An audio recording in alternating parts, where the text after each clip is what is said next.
Moon rock, a type of weed that has been designed to bamboozle your frontal cortex and get you moving extremely irregular. Apparently so much so that Snoop Dogg himself finds them too strong and has warned against the use of these intergalactic Obi-Wan Kenobi exotic nugs. But CBDBro, you already smoked moon rock a year ago. And yes, technically I did, but as I learned to discover just a few days ago, crumbling a moon rock J into a bowl isn't even close to the real thing. But why did we buy a pre-roll instead of actual moon rock that day? Well, you see, the J was $15 and the nug itself was $50, so I was just trying to save a little bit of money, I'm sorry. Now that we have that out of the way, let me set the scene for you. I just spent 24 hours going from airport to airport, flying my way to the USA of A. So I had what you might call jet lag, or a better way to put it, a non-alcoholic hangover. And if you know me, after a hard day's work, I like to indulge in that motherfucking top shelf gas. So right after getting to my apartment, I started scheming, cooking, fiddling my thumbs on my electronic mobile device in search of some dank weed, brah. And that's when it occurred to me. I hadn't smoked up in over 2 weeks. My tolerance must be damn near 0. Yeah, I don't want to overdo it. What's that stuff I smoked in Amsterdam again, though, that had me find demons?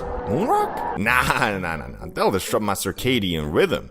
Wait. My circadian rhythm already is disrupted. Shit, moon rock might just undisrupt it back to normal. So there I was, having made up my mind with absolute logic that could not be argued against. I concluded that the only thing potent enough to cure my jet lag was my dear old friend moon rock. And remember how I said I found out a few days ago that what I smoked in Amsterdam wasn't actually moon rock?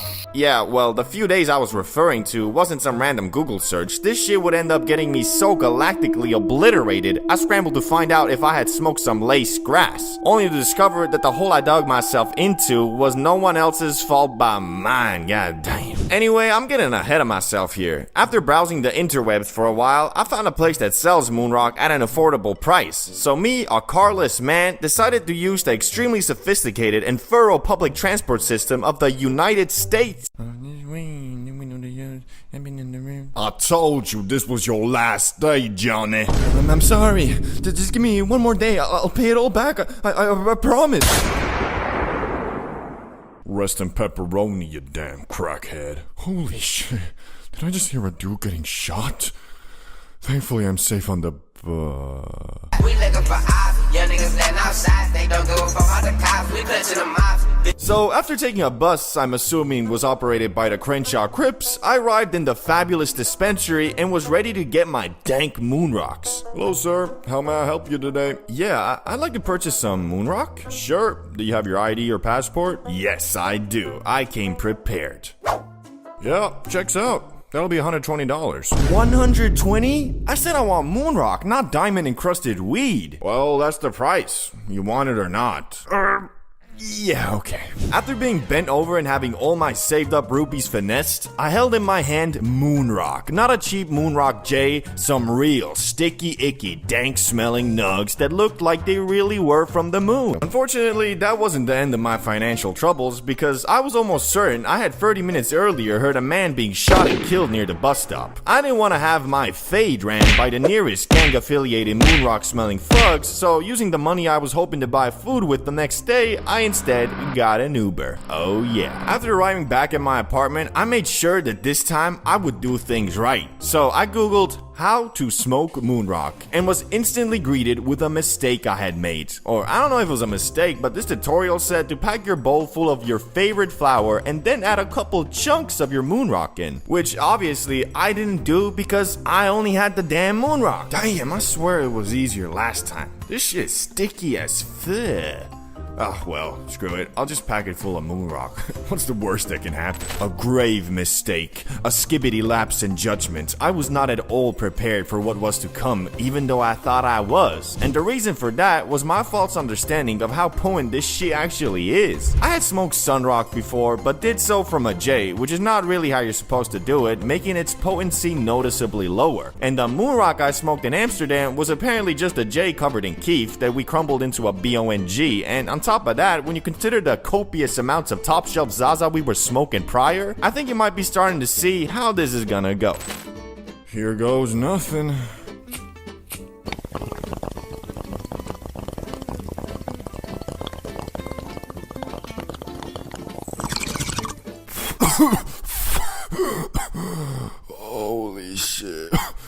Okay, I know where this is going. The instant the first bit of high hit me, I knew I was fucked. But CBD bro, it's just weed. No, you don't know what you're talking about. The first wave was eerily similar to when I hit the Benjamin for the first time, doing 2 blinkers. And if you remember that video, you know I was about to go through one hell of a trip. I rushed back inside and put my bong and other gear away as fast as I could before my IQ would drop to the level of a 4-year-old. Then I proceeded to put on some random YouTube video about P. Diddy, expecting to be entertained, only to find out he's coming for you. He could be anywhere. Justin Bieber. Oh Lord, what did he do to him? Beyonce too? No, she's in the Illuminati. All the single ladies, all the single ladies, all the single ladies. Yeah, so I definitely chose the wrong subject matter to accompany my near greenouts, and I was 100% starting to tweak, so I finally decided to stop with this P. Diddy stuff, as it was not doing me any favors. Okay, chill. I'll just put on some music. I went in there and did it and made it, you can too. We done came a long way from broken shoes. When you're rich like this, you don't check the forecast, every day's gonna rain. Yeah. Wait, it can't be. No, not you too. Drip too hard, don't stand too close. Look around, drown up this wave. After realizing that a lot of the music I grew up with was the product of an alleged monster, I was rather sad. So I tried to instead play video games, hoping that if I focused on guiding my brightly colored Fall Guy from falling off the map due to the extensive obstacles in his way, I would be fine. Okay, Fall Guys, let's play some Fall Guys. How much a man can fall. Fallout 4. 20 minutes later. Yeah, I remember I used to love Call of Duty. Nuketown was the shit. Wait. I was supposed to play Fall Guys, man. What is this weed? I can't do shit. I could not focus on anything, bruh. Well, I say anything, but I really mean anything positive. As if I were to let myself slip for even just a moment that day, I could feel every single cell in my body. And when I'm that freakishly high and I start focusing on that little ache I have in my back or the speed of my heart rate, it takes me to Tweak Town real quick. I was trying to keep myself busy as best I could, but everything I did, I was either reminded about the horrors of P. Diddy or started overanalyzing if that pork chop I ate 5 hours earlier might have been undercooked and about to give me some food poisoning. Which, what the fuck am I gonna do then? I can't call the ambulance. I'm baked as fuck, and I'm in the US. It will cost me like 50 grand, bruh. Thankfully though, like with all grass highs, it's all in your head, and unless you took some Point Eddies, it starts wearing off in a couple hours. So all in all, I learned that Moonrock is way more crazy than I thought, and that I should probably revisit its more potent brother Sunrock as well, cause this trip left me wondering,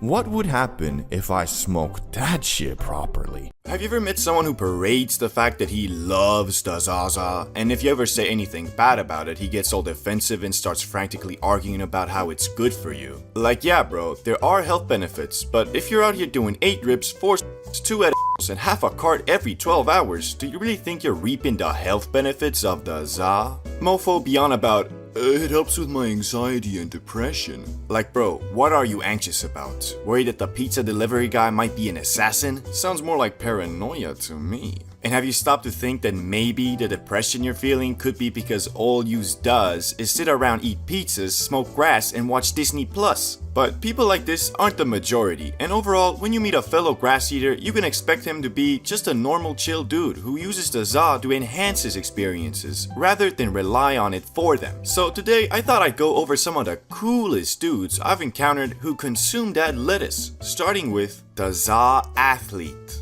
This is the guy who's always in the gym grinding to become the ultimate specimen of human movement. The thing that's great about this dude is that although he loves the grass, which is generally considered a lazy substance, he doesn't let that stereotype stop him from enjoying it. Although many of his athlete friends might hold it against him, calling him a crackhead, he knows that it's all about moderation and using the Za to enhance his recovery and free time experiences. But the best part about a dude like this is that you know he is a solid guy, that you don't have to worry about leading you down a bad road, cause he is always mindful of where the breaking point between just having a fun time with the homies and hey bros, wanna do some is. So if you're friends with this guy, you can be damn sure he won't ever peer pressure you into doing something stupid. In fact, he'll probably be the one who will try to talk you out of something like that. Plus, you know, depending on the athlete, he might make the NBA, so best to stay on his good side if you ever want to blaze up in a LA mansion with Wiz Khalifa and Drake and shit. But on to the next dude on the list, the high gamer. I'm not sure how you guys feel about video games, but I've always seen the genre as the highest form of at-home entertainment there is. Although it is a lot harder to truly get into a game nowadays, when you do, the peaks of fun are much higher than watching a Netflix show, for example. Although that's just my opinion and yours might obviously be different. So you better believe it when I say I love dudes who enjoy gaming in orbit, because that's something that two Zai enjoyers can truly bond over. Now you might be thinking, Everybody enjoys playing games. Ain't nothing special about it. I'd have to respectfully disagree, because it takes a certain level of power to really sit down whilst blasted and focused on a video game, cause honestly, most of the time it ends up going something like this. Finally time to play some Elden Ring whilst blasted. This is about to be crazy fun. 20 minutes later. Man, screw this, I'm gonna just watch some TikToks. As you can see, it's not that easy, but if you have a friend who's on the same planet as you and you going through the struggle together in a co-op game, it's much easier to get into. So I for one will always have a special place in my heart for dudes who can actually game while blasted, cause honestly, it's not as easy as you might think, especially if the session lasts over 1 hour. But time for the productive and successful Not gonna lie, these dudes are like a rare Pokemon that you might never come across because the requirements to be a dude like this are rather high, but the power he possesses is godly. This is the dude that has his own business or works like a sales job or something, which is a highly social and time-consuming practice. But somehow this mofo has done all of this while frequently bugging off the Zaza. He's kinda like the Wolf of Wall Street, but instead of doing lines off a lady's you know what I mean. He's out here taking a fat rip and then minutes later closing a massive deal with some company. I met a guy like this only once, and I won't stand here and act like I was not in awe of this man's power. We were all just chilling, faded AF, when this guy got a phone call, and not just any phone call, it was some company he was trying to make a client for the company he worked for. And me being me, all I could think of was, oh shit, dude must be freaking out being that faded, having to deal with something like that. But no, bro calmly told us he'll be back in like 10 minutes, went to the other room and closed the deal, or at least that's what it seemed like. I swear, some people just have a godlike stress tolerance, cause man, I can be out here faded and get a call from my mom to pick up some groceries, and that shit will have me stressing out if it wasn't in my initial plan. I guess what I'm trying to say is, for 95% of people, if you high every day, you're gonna get lazy and content with your position in life. But there are people who can manage to pull off this lifestyle and still be successful, and god damn do I respect that. Although I'd imagine that if they weren't high all the time, they'd be even more successful. But hey, what do I know? Anyway, next guy on the list is the artsy dude. Now, this guy isn't exactly what you're thinking. And yes, I know you're imagining this painter who's always on about, bruh, you just gotta go with the flow. Let yourself be free and you'll find peace. Sorry, but what the fuck does that even mean? Although these guys can be cool, their gimmick gets old pretty quick. The dude I like is more of just a Chad who has a highly functioning imagination. Cause with a guy like this, you always have something to talk about, and they come up with some of the most interesting things. Plus, they're usually not just some hippie dude who enjoys saying shit that makes no sense and expects everybody to think he's deep cause he saw a quote on TikTok and it really resonated with him. He's more of the dude who'll say some master Oogway quote and explain how that funny meme actually says something deep about life, but then ended with, I don't actually know, I might just be too high. And I love that, cause sometimes a mofo is just too high and sees a deeper meaning in something that doesn't have one. But hey, that's just a theory, a high theory. I don't know about you, but when I meet a new person and he or she says that he enjoys getting high, I instantly think to myself, this is the start of a beautiful friendship.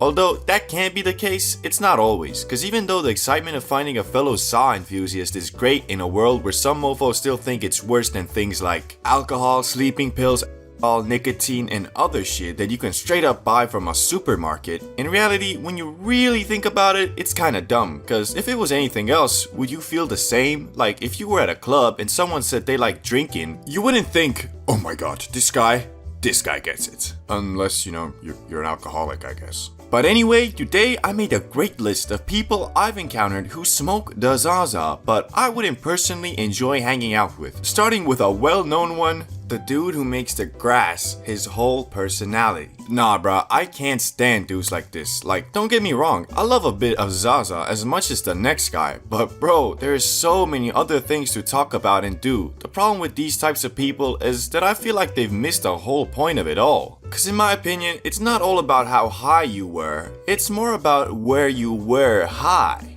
Damn, that's deep.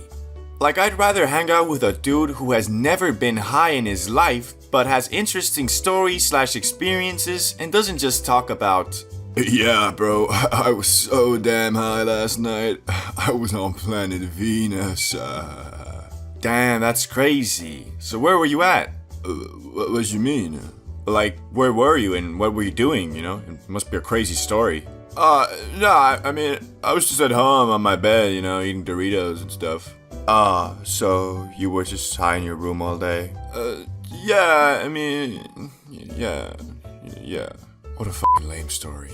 Don't get me wrong, being high in the comfort of your room is probably the best place to be, but like, I'ma keep it a $1.25 with you. I've probably been high in my room 100 times by now, and I don't remember a single thing about any of those nights. To me, this experience is more like being in the hub area of a video game after a long and hard mission during the day, and you don't see mofos talking about what a crazy time they had in the title screen of a video game. It's usually, you know, the game itself. But anyway, on to the next guy on the list, who is the dude who will try to shame you for not wanting to get high. You ever met a mofo like this? These dudes are kinda like the previous one, but one step worse, cause instead of accepting that maybe you have shit to do, they'll call you a lame-o or buzzkill or bitch-ass shit-licking, dick-riding, butt-munching, cock-enjoying, sneako-watching soy boy. And for what? Not wanting to waste a day by doing nothing but watching The Simpsons and eating Twinkies? Like, mofos need to realize, although it is great to watch Simpsons and eat Twinkies all day, doing that for 2-3 days in a row, most dudes will feel straight up bad and sad. If you're a human being living in today's day and age, to succeed in anything, you can't be doing that consistently. It's gotta be a special occasion, celebration, or when you've already completed your goals for the day and deserve a break. But hey, at least they don't shame you for the thing this next guy shames you for. The dude who will make fun of you for smoking less than him. Now, this guy is a lot like the first dude, but with the added minus of he actually thinks for some odd reason that the fact that he has to smoke a whole damn cart to feel high is a flex. Like, sorry bro, but I know dudes who had the exact same mentality and let's just say they ain't end up so good. Like for example, this guy, who thought being high is a damn competitive ladder that needed to be climbed. You know, like the army, but instead of protecting your country and pursuing peace, it's all about who can smoke the most crack without dying. Like, imagine this same attitude, but instead of Zaza, they'd be doing this with nicotine. Mofo would be 45, working minimum wage in the back of a gas station with a young guy talking about, What's that? You still puffing on one cig, boy? I'm puffing on 6 at a time, but don't worry, you'll get there someday. I don't know if I wanna get there, man.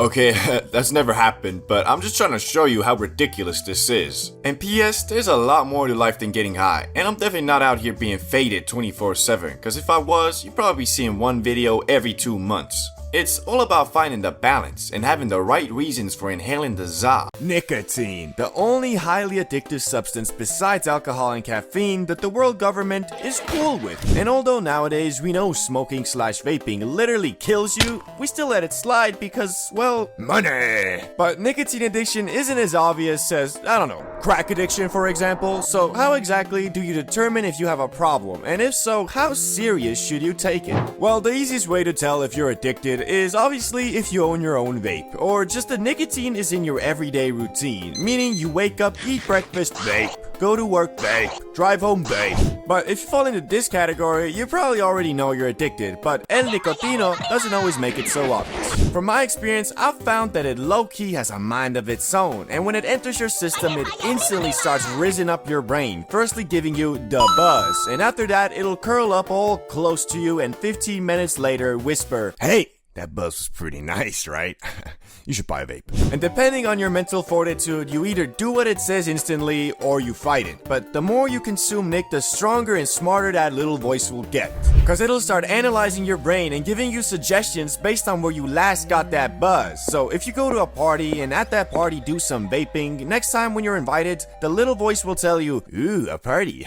That's the place where we get to vape without feeling bad about it. Cause I mean, everybody's doing it anyway." And from there, you'll become what I call a social vapor, which is someone who only does it at gatherings, parties, get-togethers, etc. by just asking for others to pass their vape. But being a social vapor doesn't mean you're addicted, unless you find yourself going to these gatherings for the sole purpose of getting that sweet, sweet buzz. We've determined that being a social vapor doesn't instantly make you addicted, so what does then? Well, probably when you get to the point where instead of hoping that someone has a Nick stick in the group, you don't risk it and buy your own to take with you. This might seem innocent enough at first, but ask anybody who is a Nick fiend and they'll tell you that you start being addicted when you buy your own vape, even if it is just for that one night out.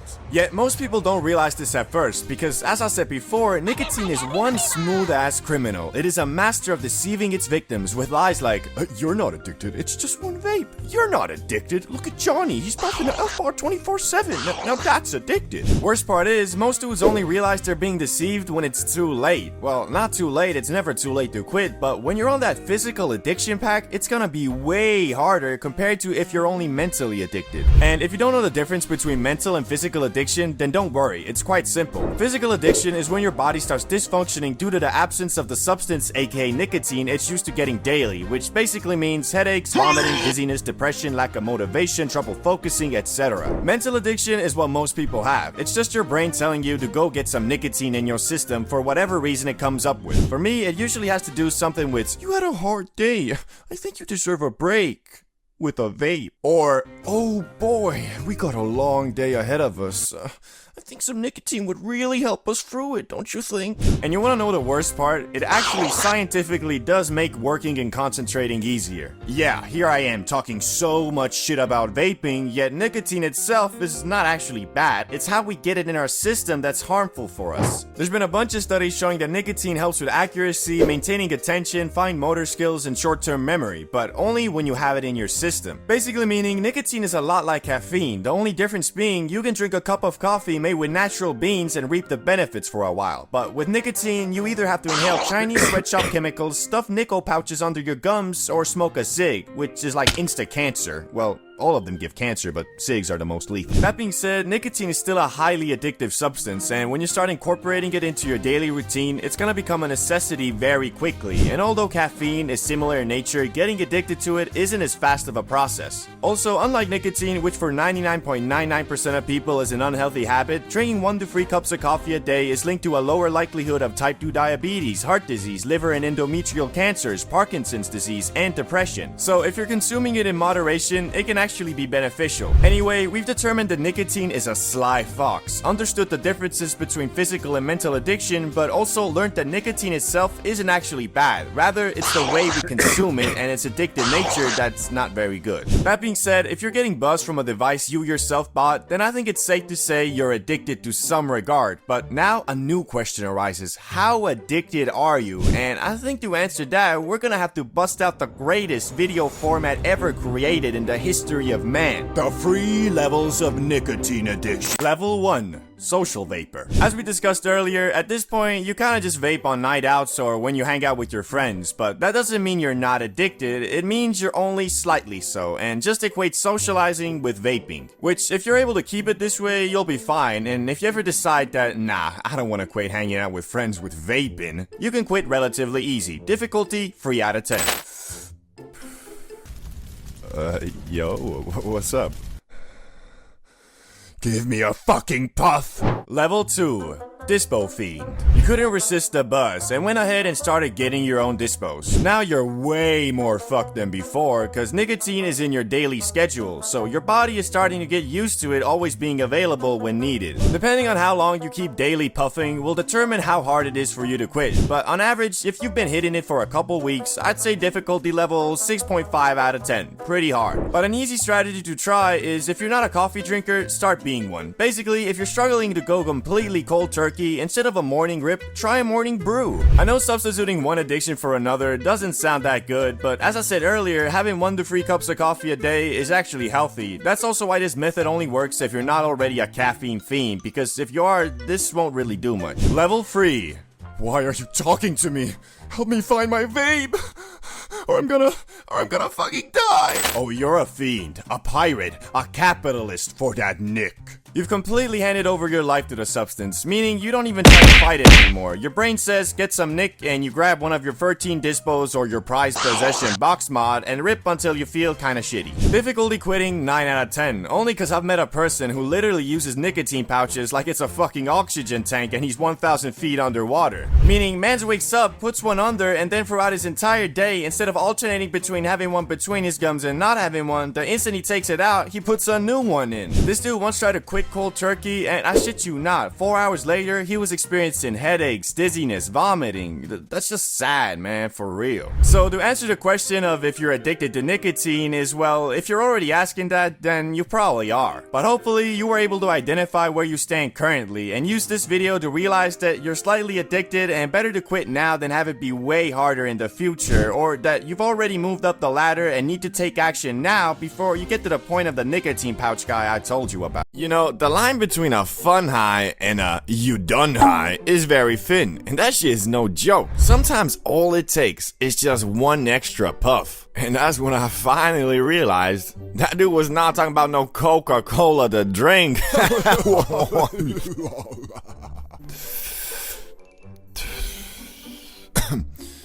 Wait, but I did buy this weed from him. I wonder if... No, wait, it can't be. Everybody stop right now! I think we're all smoking crack! Hey, yo, see, you got any more of that weed you gave me yesterday? Oh, it's really good shit. Yeah, I really liked it. Hey, yo, so you have some. Hey, yo, give me, I'll give you anything. I'll fucking suck your dick. And that's exactly why you can never trust a plug who also sells that Coca-Cola, if you know what I'm saying. But your weed being laced with a substance that'll change the chemistry of your brain and make the pursuit of your dreams and happiness into the pursuit of concentrated 1900s Coca-Cola and ruin your life forever is the least of your worries when you smoke up with a bunch of sad boys. Now, don't get me wrong, mental health is very important and you should never keep everything inside because your loved ones want to help you. But bro, ever since Juice WRLD dropped Lucid Dreams, motherfuckers will find any reason to be depressed. I still see your shadows in my room. Can't take back the love that I gave you. Yo, what's going on with you, bro? Like, you've been acting really sad as of late. You wouldn't understand. I'm depressed. There's just no point to anything. Wait, but you weren't depressed 2 days ago. Oh, you're on a sad boy phase. Sad boy? No! Oh, fuck, I guess I am. Yeah, bro, how about we go to Salamander's place, get obliterated, and play some Super Smash Bros. Instead of whatever the fuck you're doing here? Yeah, what am I doing here? Yeah, let's just get out of here. 1 hour later. So, Ricky, you still sad? Nah, I'm having a blast. Wait, but you were saying something about, like, someone's shadows you were still seeing in your room? I don't want to talk about that. And that's the story of how we were able to stop Ricky from becoming a full-time sad boy, just in the nick of time. But besides almost losing a friend to the song Sad! Exclamation point, there have been 2 extremely scary highs I have gone through. One was instigated by the po-po, man, fuck the police!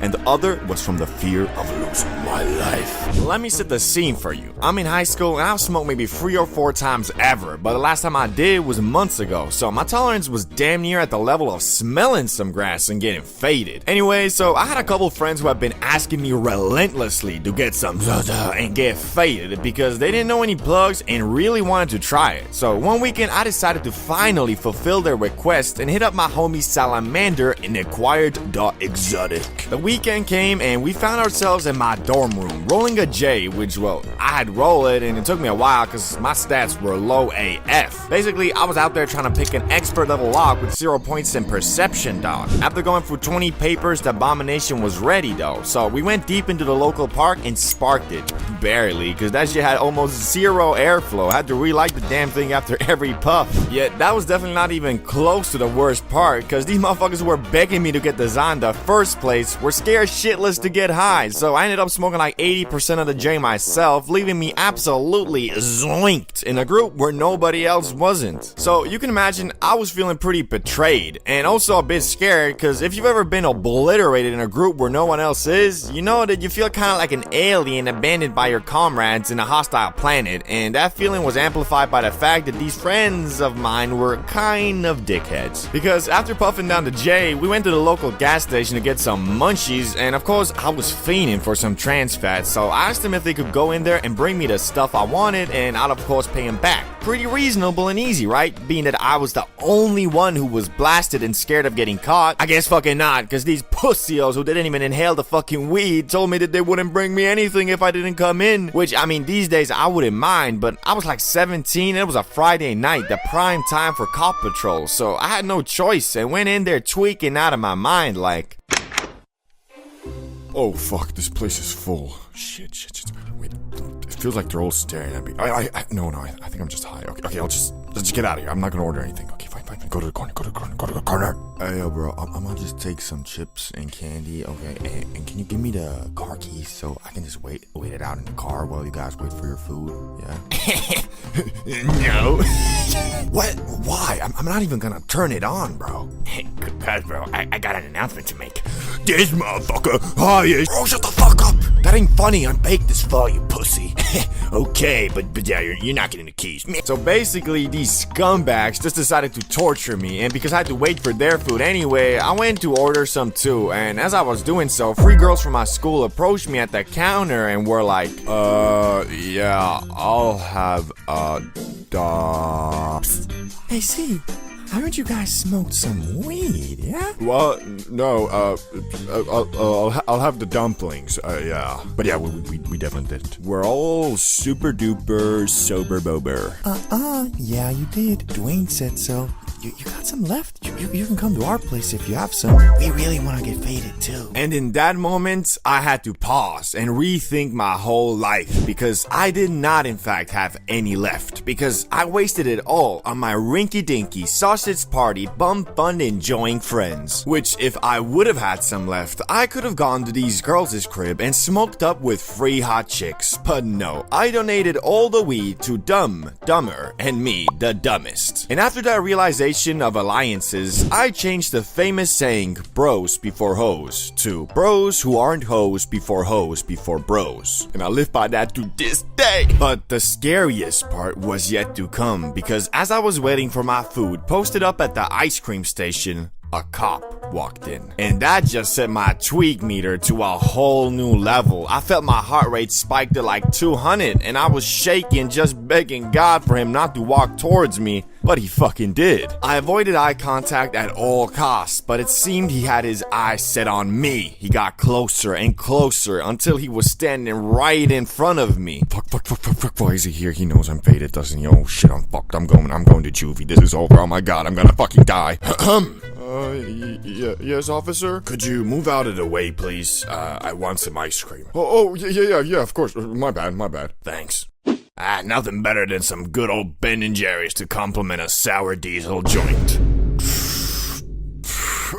Shit, fucking fire. Okay, the last part maybe didn't happen, okay? Anyway, the buildup, the weed, the cop, everything combined gave me some of the worst anxiety I've ever had, but the relief when he just wanted some ice cream was equally amazing. I had gotten away from this horrid situation, and once we got our food, we went to a hangout spot where I got really cold and tweaked again. Overall, I'd rate the high a 7 out of 10 just because it was eventful and I got a nice adrenaline dump, but it would have been a damn 9 9.5 if your boy could have gone to the girls' crib and got faded with some hot females instead of my pussy friends, goddamn. Although this high was quite stressful, it did have its highlights. The plug, a holy being that will always be there for you, especially when you don't need him, and also occasionally when you do. And because I don't live in the fancy America, where all the big vloggers and TikTokers are, I still rely on the plug for my Zaza. But after years of buying from different plugs, I always wondered how much money do these guys actually make and what are the requirements to be successful in the profession? Well, finally, after the introduction of a new, scientifically enhanced type of grass,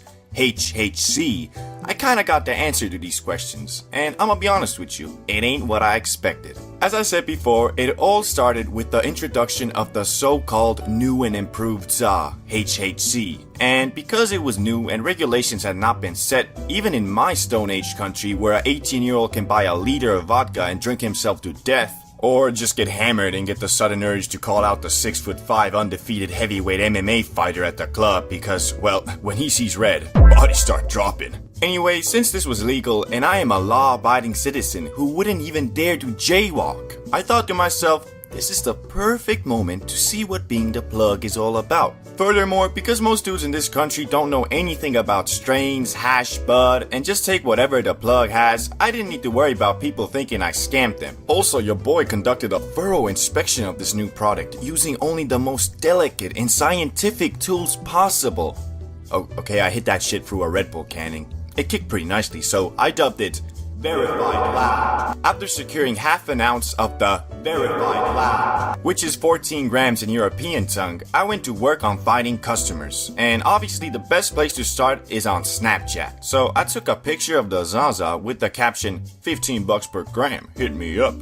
Which is a steal, because, well, it sold for 20 a G here. And unfortunately, I only got one sale, cause I guess most of the people who I knew smoke Verified Lab were plugs themselves and knew of the existence of HHC and that it's like 6 bucks a gram. But I was still determined to flip them packs and make them racks, so I hit up the most trustworthy plug I knew who actually had people in his contacts who smoked Verified Lab, but were not in the business of trapping themselves. After a thorough business meeting where we may or may not have smoked the grass ourselves, he conducted that the gas I had was indeed worthy of the title Verified Lab, and offered to buy it all for 12 bucks a gram, which, I mean, I got it for 8.5, so I obviously said yes. At first I thought that was all. I made a nice profit of about 40 bucks and was feeling good. But after about 2 days, I got a message from the plug I conducted business with reading, "Bro, that shit sold out quick. Can you order more? I think I can actually sell this stuff for 25 a G, cause people want the same stuff real bad." Now, I think you are currently pondering two questions. Why didn't he just order more himself? And how the hell did these dudes not know it was HHC? Well, the reason he didn't order more himself is quite simple. He is a full-time OG plug, so dudes does not have a bank account to order stuff. And to answer the second question, I truly don't know.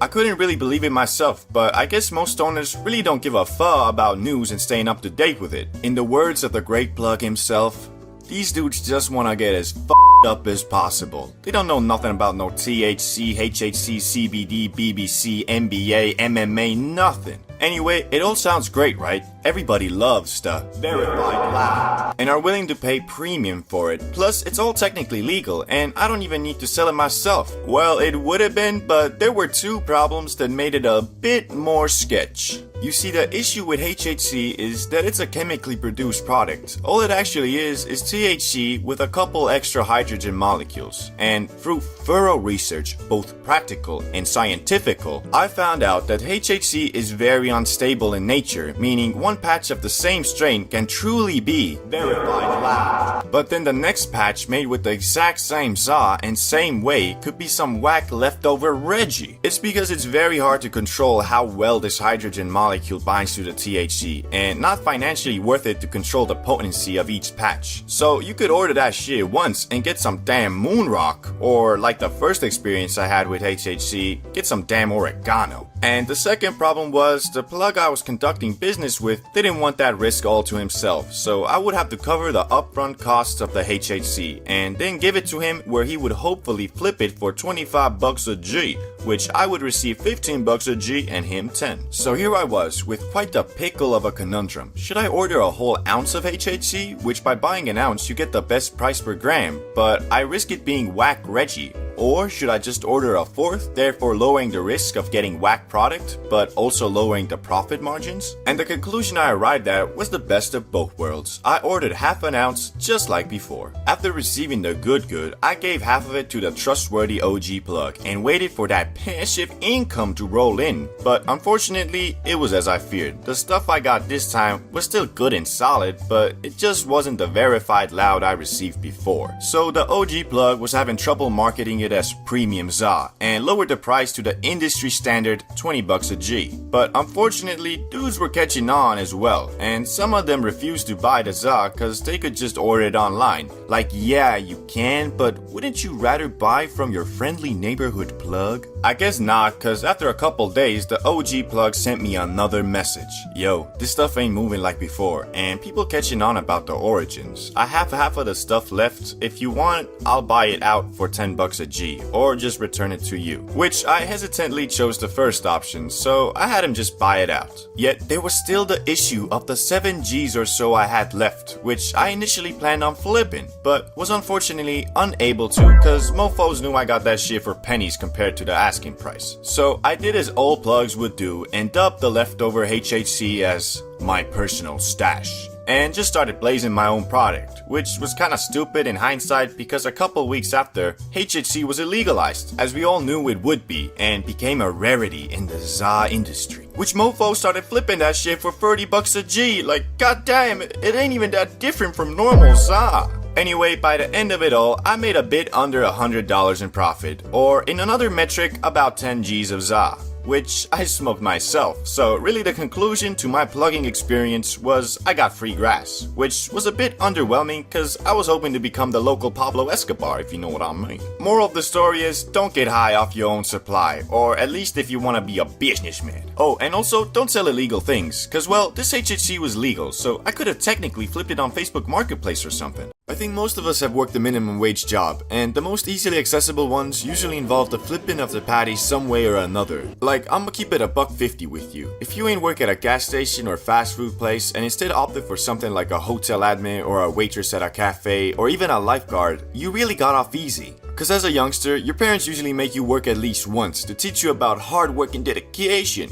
But if you were out here bathing under the sun and only occasionally waved your finger like, you can't do that cause I might actually have to work then with all due respect, you probably ain't been through the struggles most of us went through. I worked at a gas station for a couple months and that was my first work experience. But to be honest, the gas station and fast food place are pretty much the same cause besides from the gas, it's really a fast food place for when all the good food spots are closed and now you have to settle for the 24/7 microwave gas station grub. But I ain't even gonna cap, I love making food, especially if I don't have to wash the dishes later, and that was the case in the good old gas station. Well, what am I complaining about then? Well, you see, the problem with all minimum wage jobs usually boil down to a misunderstanding between the manager or a person that's been working there for a long time and the guy who's there because his parents made him go or he couldn't find any other job. That's me. Because you see, in this world, some people actually believe that being a manager at some gas station makes you a successful individual with a firm hand whose commands must be obeyed.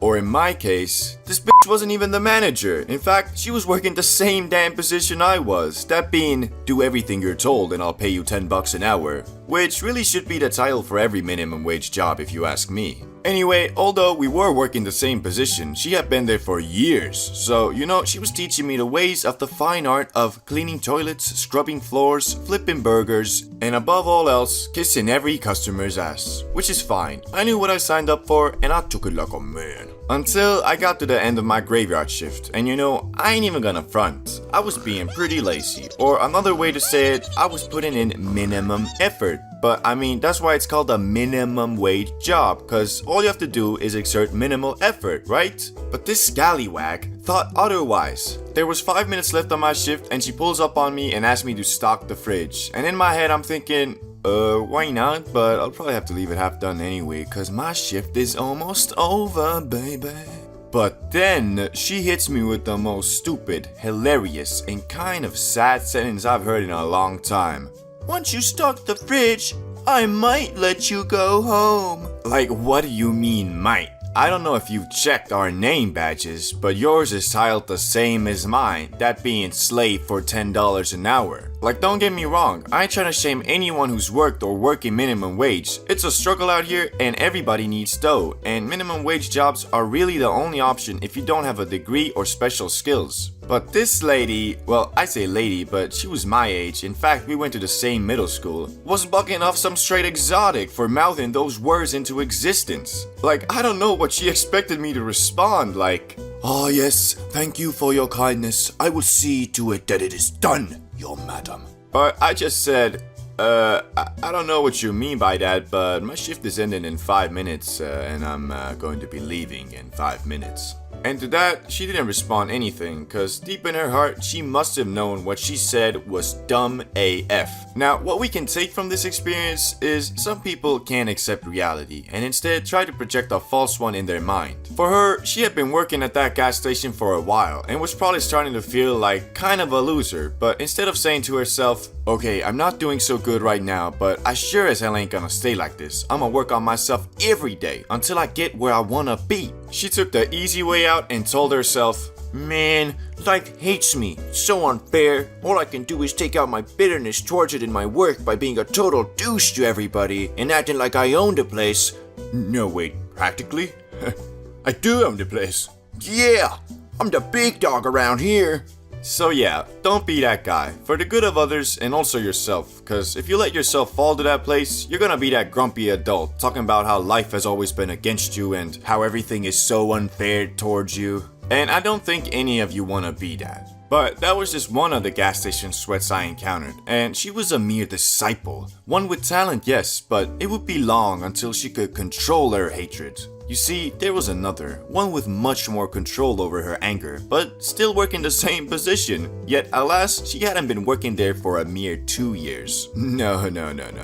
30 was the time of service for her. And she wasn't actually that mean, she just took her job way too serious. But I mean, I can't blame her because everybody needs purpose in this life, and if your calling is to clean toilets and make hot dogs, then, well, gosh darn, you gotta follow it.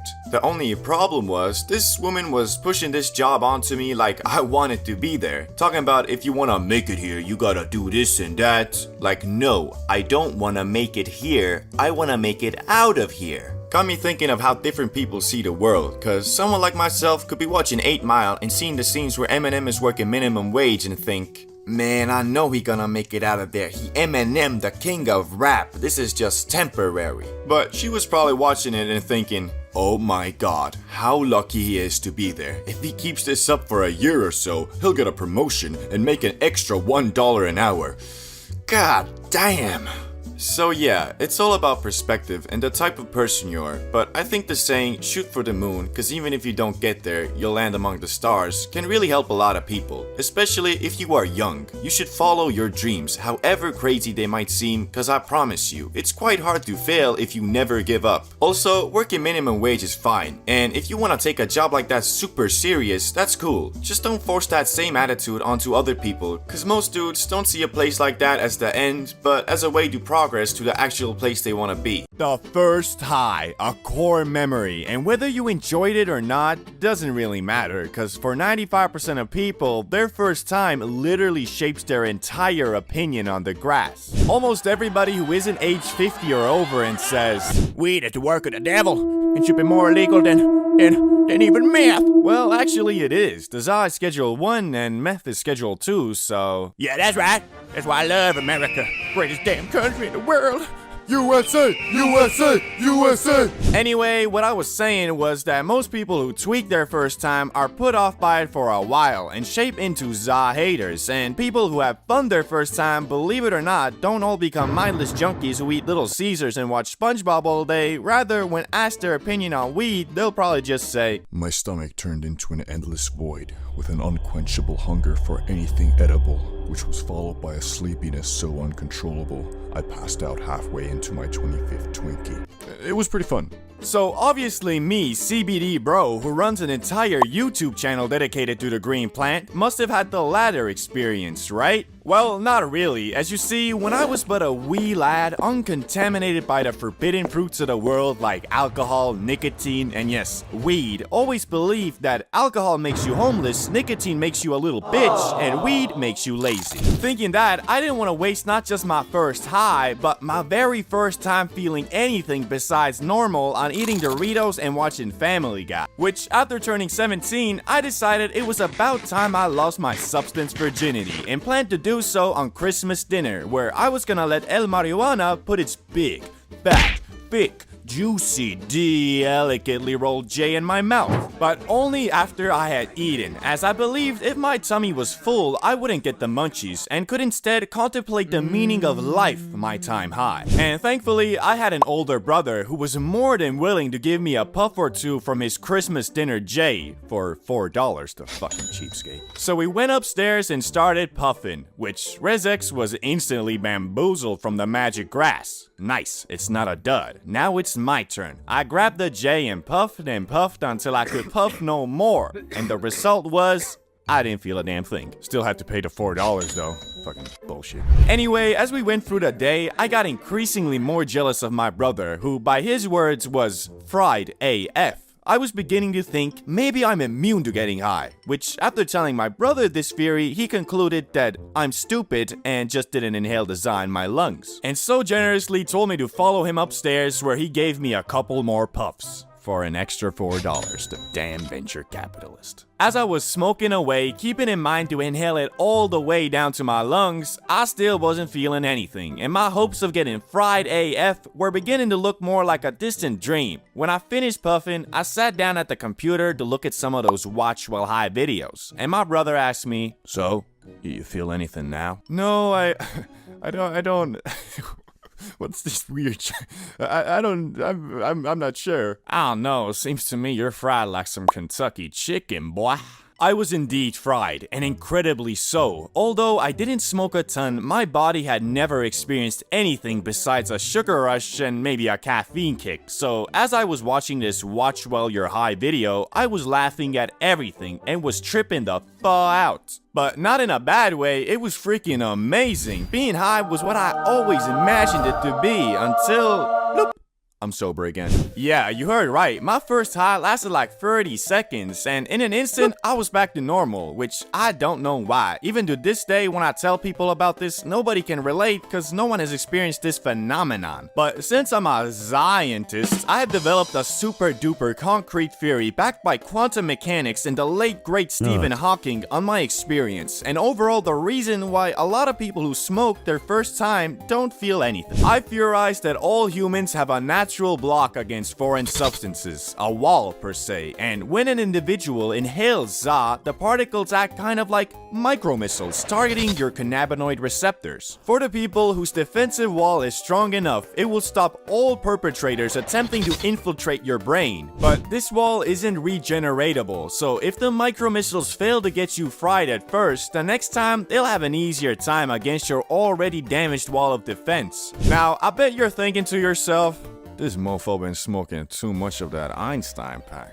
And to you, I say maybe, but also I have practical proof of this theory. I used to be a pro baller, and one day me and a couple hooper friends who all have great immune systems and therefore probably good za defensive walls decided to smoke up, and to my buddies, it was their first time. Once we lit the J and passed it around, I made sure to tell everybody to inhale the smoke in their lungs, which I'm pretty sure they all did, but still, I was the only one who got high, cause it wasn't my first time. But when I smoked up with some of my non-athlete first-timer friends, they all got high like normal. So, conclusion, defensive saw wall is a real thing and I stand by my theory. Anyway, although that was my first time feeling high, I wouldn't call it my first high because it only lasted for half a minute. My first real high experience was something even more memorable and etched to my brain until I die. A couple weeks after the last incident, me and Riz X decided it was about damn time I actually felt the true loving touch of the Mary Jane. And this time, instead of having only scraps of za, we bought a whole gram to hopefully destroy my highly speculative za wall. I think it's real. Also, at this time, we were obsessed with freestyle rapping, so we decided the plan of action was to smoke up, eat candy, and rap battle to copyright-free beats while recording it so we could listen to our unreleased tracks in the morning. Since our parents were away for the night, we got the whole apartment to ourselves and planned on rolling 2 J's, both containing 0.5 G. Since we were petrified at the thought of getting caught blazing, instead of being sensible and smoking the J's near a window and just blowing the smoke out, we put our jackets on and walked 500 feet away from the apartment to light up, just to be sure that there wouldn't even be a microfiber of evidence that we were smoking the devil's lettuce. As we were consuming the J, all I could hope for was that this time I wouldn't just get a limited free trial, but the actual full version. But alas, when we finished puffing the J, I again felt nothing, or at least that's what I thought, cause as we arrived back home, I finally realized that, So you feeling it? Yeah, kinda. sometimes the high hits you a couple minutes later, especially if you're going from outdoors to indoors as we did. And my highly accepted theory in the science community about this phenomenon is that through evolution, we have always considered indoors to be our safe zone and outdoors dangerous. Therefore, when you're outside, your brain doesn't allow the full faded and relaxed effect to take over, probably in anticipation of a roadman coming and chefing you up with the mandem. Okay, this one I'm not so confident in, and I have to come clean. I am in no shape or form associated with the science community. Yet. Anyway, now that we were high and in the living room, we started putting on some beats and freestyling, and to this day, I have yet to replicate the skill and precision of my flow that high. It's hard to explain, but nowadays, I can't rap for shit. I mean, I'll spit one line and be like, yo, I've been getting money making racks, cause you know I'm flipping packs. That's facts. Yeah, that's it. Basically, I run out of rhymes pretty fast, but that day, I did not. In fact, even when my brain had nothing to say, my mouth rapped it for me. I turned into a freestyling robot and became dead sure that I was gonna make it out by dropping a mixtape and becoming a famous rapper. Until we listened to the recording in the morning and realized, yo, flowing on the go. Your girl, she a hoe, making money dancing with a pole. My girl making dough while doing lines of blow. Cause we in the penthouse, baby, living life, and that's for show. Yeah, I'll try YouTube instead. What's crazy though is that after that, I was never able to replicate the auto-rapping again, so my rap career never flowered, but who knows, maybe I'll try to convert this channel into lyric videos and shitposting, all while steadily alienating my audience and killing my channel. Or maybe I should just make a separate channel for that? Mushrooms, truffles, call it psilocybin if you're a fancy pants, I don't care. But you will. You'll care about it deeply. You'll question your life. What have you done? Why are you here? What are you doing? Snap out of it! Look at your phone. What's the time? How much longer? What? What you just saw is what I like to call the mushroom experience. And I'm not talking about some Gordon Ramsay culinary dish. I'm talking about that fourth dimension. I'm talking about you being Neo sitting in front of Morpheus. Choose to eat them, and you will see the truth of who you are. Discover your subconscious. Question things that you've just assumed were true. And if you navigate this path successfully, you'll emerge as...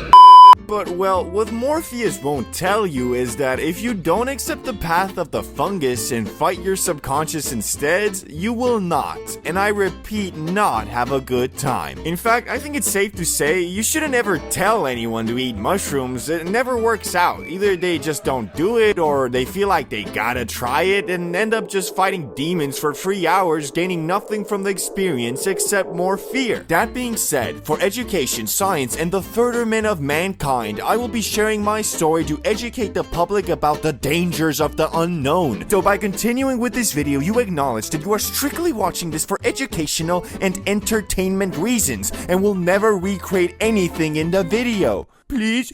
Was that enough? We'll see, boy. Enter my friend Ricky. Me and him were chilling at his place when we got to talking. You see, I had previously just consumed some interdimensional fungus a couple weeks back and was kind of raving about how eye-opening it was. You know, the basic hippie shit. But Ricky was not buying it, which in my eyes made me feel like I gotta prove him wrong. Now, I think he was such an unbeliever because he's your typical Eastern European blue-collar, work hard, get hammered on the weekend type of dude. Not that there's anything wrong with that, just I wish I would have realized if your favorite thing to do is forget about all your worries and problems by getting drunk every weekend, then mushrooms probably won't be something you'll vibe with, especially if you low-key don't even want to do them. But regardless, I was all like, Ricky, my man, my main man, my brother from another mother. Okay, I get it. What do you want? What I want is for you to want to eat some mushrooms with me tonight.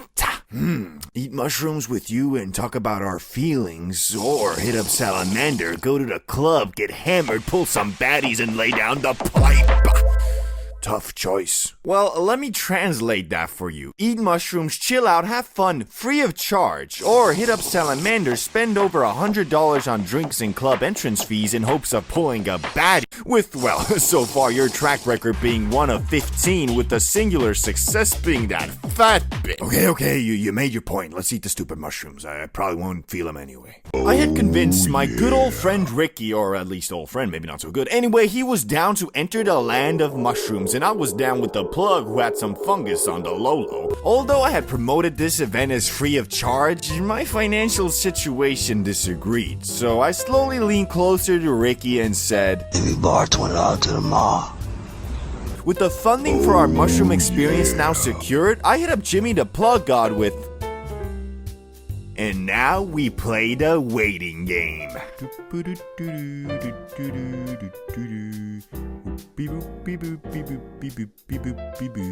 Any moment now.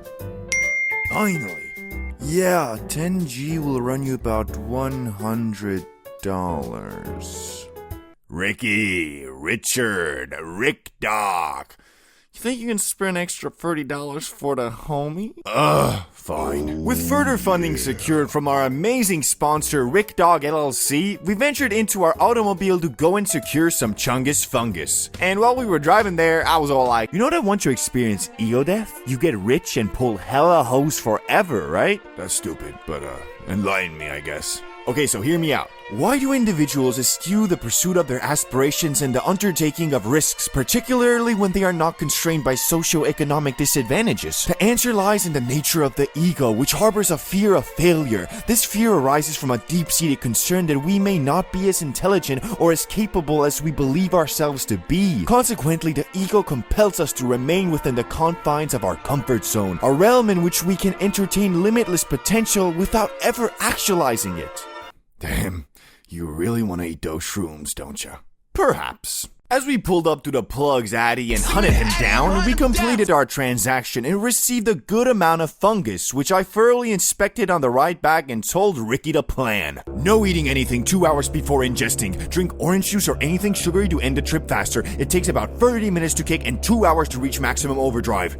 Any questions? Do they, taste okay? Like an expired can of organic dog shit. Nice. We'll eat it with chocolate, though. Great. We got back to the crib and sat down at the couch next to the table and got all our supplies like orange juice, chocolate, and water. Let's do this. I'm ready.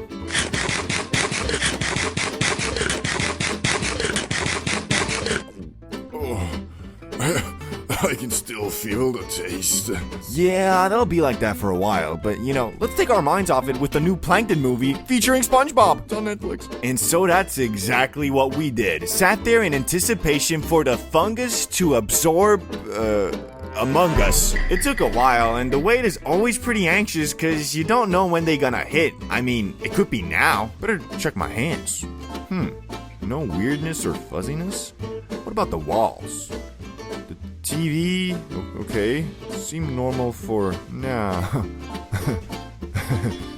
Why is Plankton always plotting something? Dude really got no chill, for real. They were starting to kick, but the start is easy. When you're at that microdose level, it's basically like being faded. It isn't until a few dozen minutes go by that if you took some chungus fungus, you're about to start tripping balls, bro. A few moments later. Yo, bro, you watching the movie? Bro, I got no fucking idea what I'm watching. That's fair. Might have eaten too much. Too much? Wait, you're telling me I ate too much? No, not really. It just like could have taken less too, but what? No spiritual awakening then? Basically. Yo, I gotta get some fresh air. I feel like I can't breathe, man. Shit. Let's go outside then. You're getting me tweaking too, Rick Dog. Stop calling me Dad. As with every mushroom trip I personally ever had, stage 1 was complete, aka the indoors part, and stage 2, the juicy part, was just beginning. The outdoors wanderer and ponderer. Thank God we did this in spring, cause personally I don't know if I could even handle going outside in the cold while on that Mario pack. Anyway, we walked around in our small town in the fresh air, basking in the glory of the sun, hoping that we don't see anyone we know and shit. Ah, what's up? Y'all trying to come to the club tonight? Not gonna lie, me and Ricky are more fungus than Big Chungus, and Rick Dog is low-key. It's gonna be okay.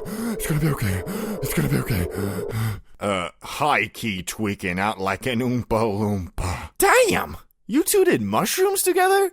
That's kinda gay, but well, have fun. No, don't leave me. Please, Tree. You're all I have. Yeah, we will, yeah. Ricky, come on now. The tree isn't leaving you. Let's go, get something to drink. So we moved on to the small grocery store in our neighborhood where, according to Ricky, we did not belong. He told me that it feels like everybody is staring at him, and although in my heart I knew that they weren't, the shrooms told me, Yo, this mofo Ricky's speaking facts. Nah, bro, chill. You've been here enough to know that's not true. It's in your head, son. Not to scare you, bro, but, you're screwed. The demons are approaching. Ricky?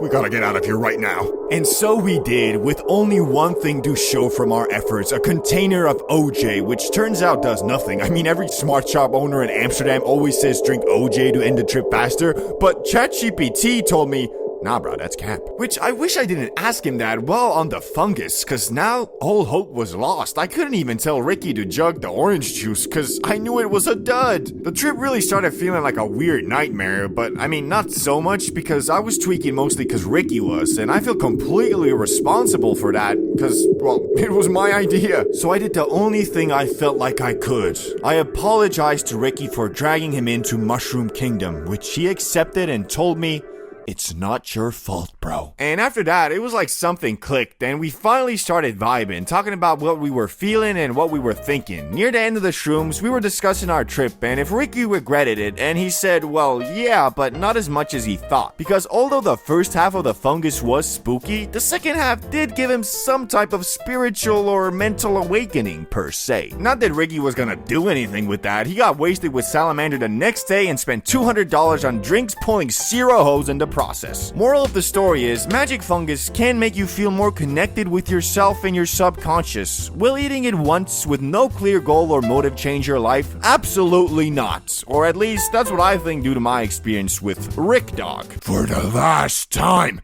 stop calling me that! The first day back at school, a day I used to hate. I mean, can you blame me? Cause as a student, summer is the only significant amount of time you are granted to enjoy your young life, and the rest, well, back to the academic 9 to 5. But to make the clown show that is the first day back at school a bit more fun and exciting, me, Salamander, and Ricky conjured up a devious plot to add a little bit of spice into the mix. It all started on the night before the first day. We were all at Salamander's place just chilling, playing Xbox, eating Doritos, and smacking the Benjamin, of course, when the conversation sailed to the topic of going back to school. It was the usual, man, I don't wanna go back to school. Yeah, bro, same. Until Salamander, the troubled child he was, or is, I don't know, said, hey guys, you know what we should do tomorrow before the opening ceremony? No? We should totally spark a J. Nah, man, you know I don't like getting faded in school. That shit is so stressful. Nah, hear me out. This ain't school. It's the first day ceremony where they sing, read poems, and I don't know, maybe someone will do a flip or something too. So, wouldn't it be more fun if during all that we were faded? He's got a point. Okay, but just a little. You better not bring some abomination of a spliff like last time. Shit, you know me, I wouldn't do that. We decided to smoke up just a little bit before the first day. A little bit was what we agreed upon. So obviously, Salamander, being the trustworthy homie he is, would never peer pressure nor instigate a friend into smoking more than he wants. So obviously, he only rolled a small split. Okay, so here's the J. Bruh. This mofo heard my request of a small J to get only a bit suited and decided, okay, small, microdosed, small J, medium.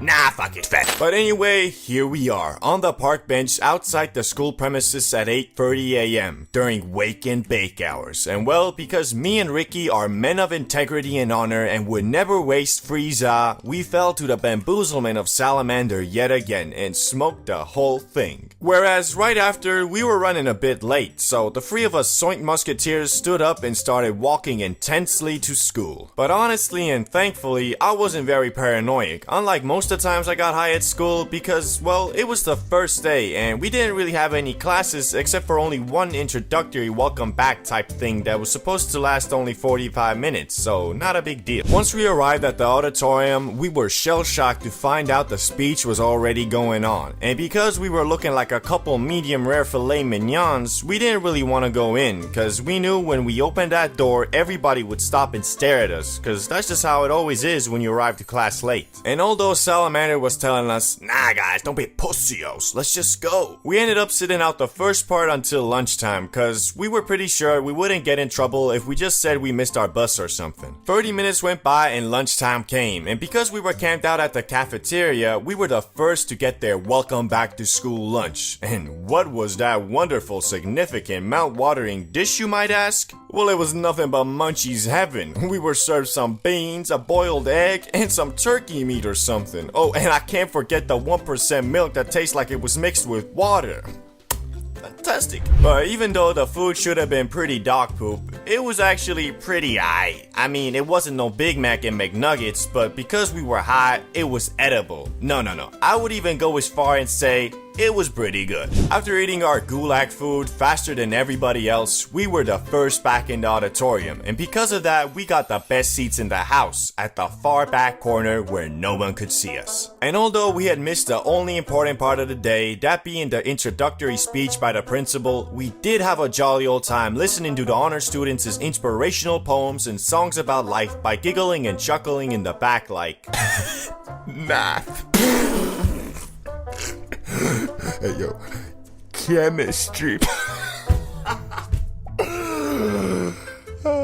And with that, the first day had come to an end, and we went back home and played Xbox High. Smoke weed every day. To some, this is their mantra, and to others, it is just something they said in 4th grade to sound cool, along with, of course, it and getting money. But did you know, smoking weed isn't just some 21st century trend where after COVID everyone just realized, man, this sucks. Yo, did you hear? The lockdown is ending next week. We finally get to leave our rooms. Man, this sucks. No. People have been getting high off that homegrown natural supply for decades, centuries, dare I say millennia. And over these countless years, a lot of the people who shaped our history also shaped finely ground botanical matter tightly packed within a thin, often translucent paper forming a perfect tube. AKA a joint. I'm saying they smoked weed, okay? Anyway, some of these people we can confirm to have consumed the Lord's loud, and the others we, well, unfortunately just have suggesting evidence for, and one will be complete speculation by me, which, try and guess which one of them is which, I'll also tell you at the end of the video. First up, William Shakespeare. The idea that William Shakespeare may have smoked cannabis stems from findings in the early 2000s where scientists discovered pipe fragments in Shakespeare's garden. These pipes contain traces of cannabis, among other substances. While there is no direct evidence that Shakespeare himself used cannabis, the presence of these compounds has led to speculation about whether he might have experimented with that top-shelf Zaza. This theory is further fueled by some interpretations of his writings, such as in Sonnet 76, where he mentions invention in a noted weed, which some suggest could be a subtle nod to using weed as a source of creative inspiration. However, these are only speculations, and there's no conclusive evidence to confirm them. Me, however, have no doubt in my mind that that man at least once in his lifetime got faded than a hoe. I mean, they found signs of cannabis among other substances, suggesting to me that one of Shakespeare's friends like Thomas Green or James Burbage once brought Shakespeare some weed not knowing what it was, and after getting high, Shakespeare was all like, to be or not to be, got rich and famous, and then went his entire life trying to find more weed, hence the other substances found in that pipe. But hey, that's just a theory, a high theory.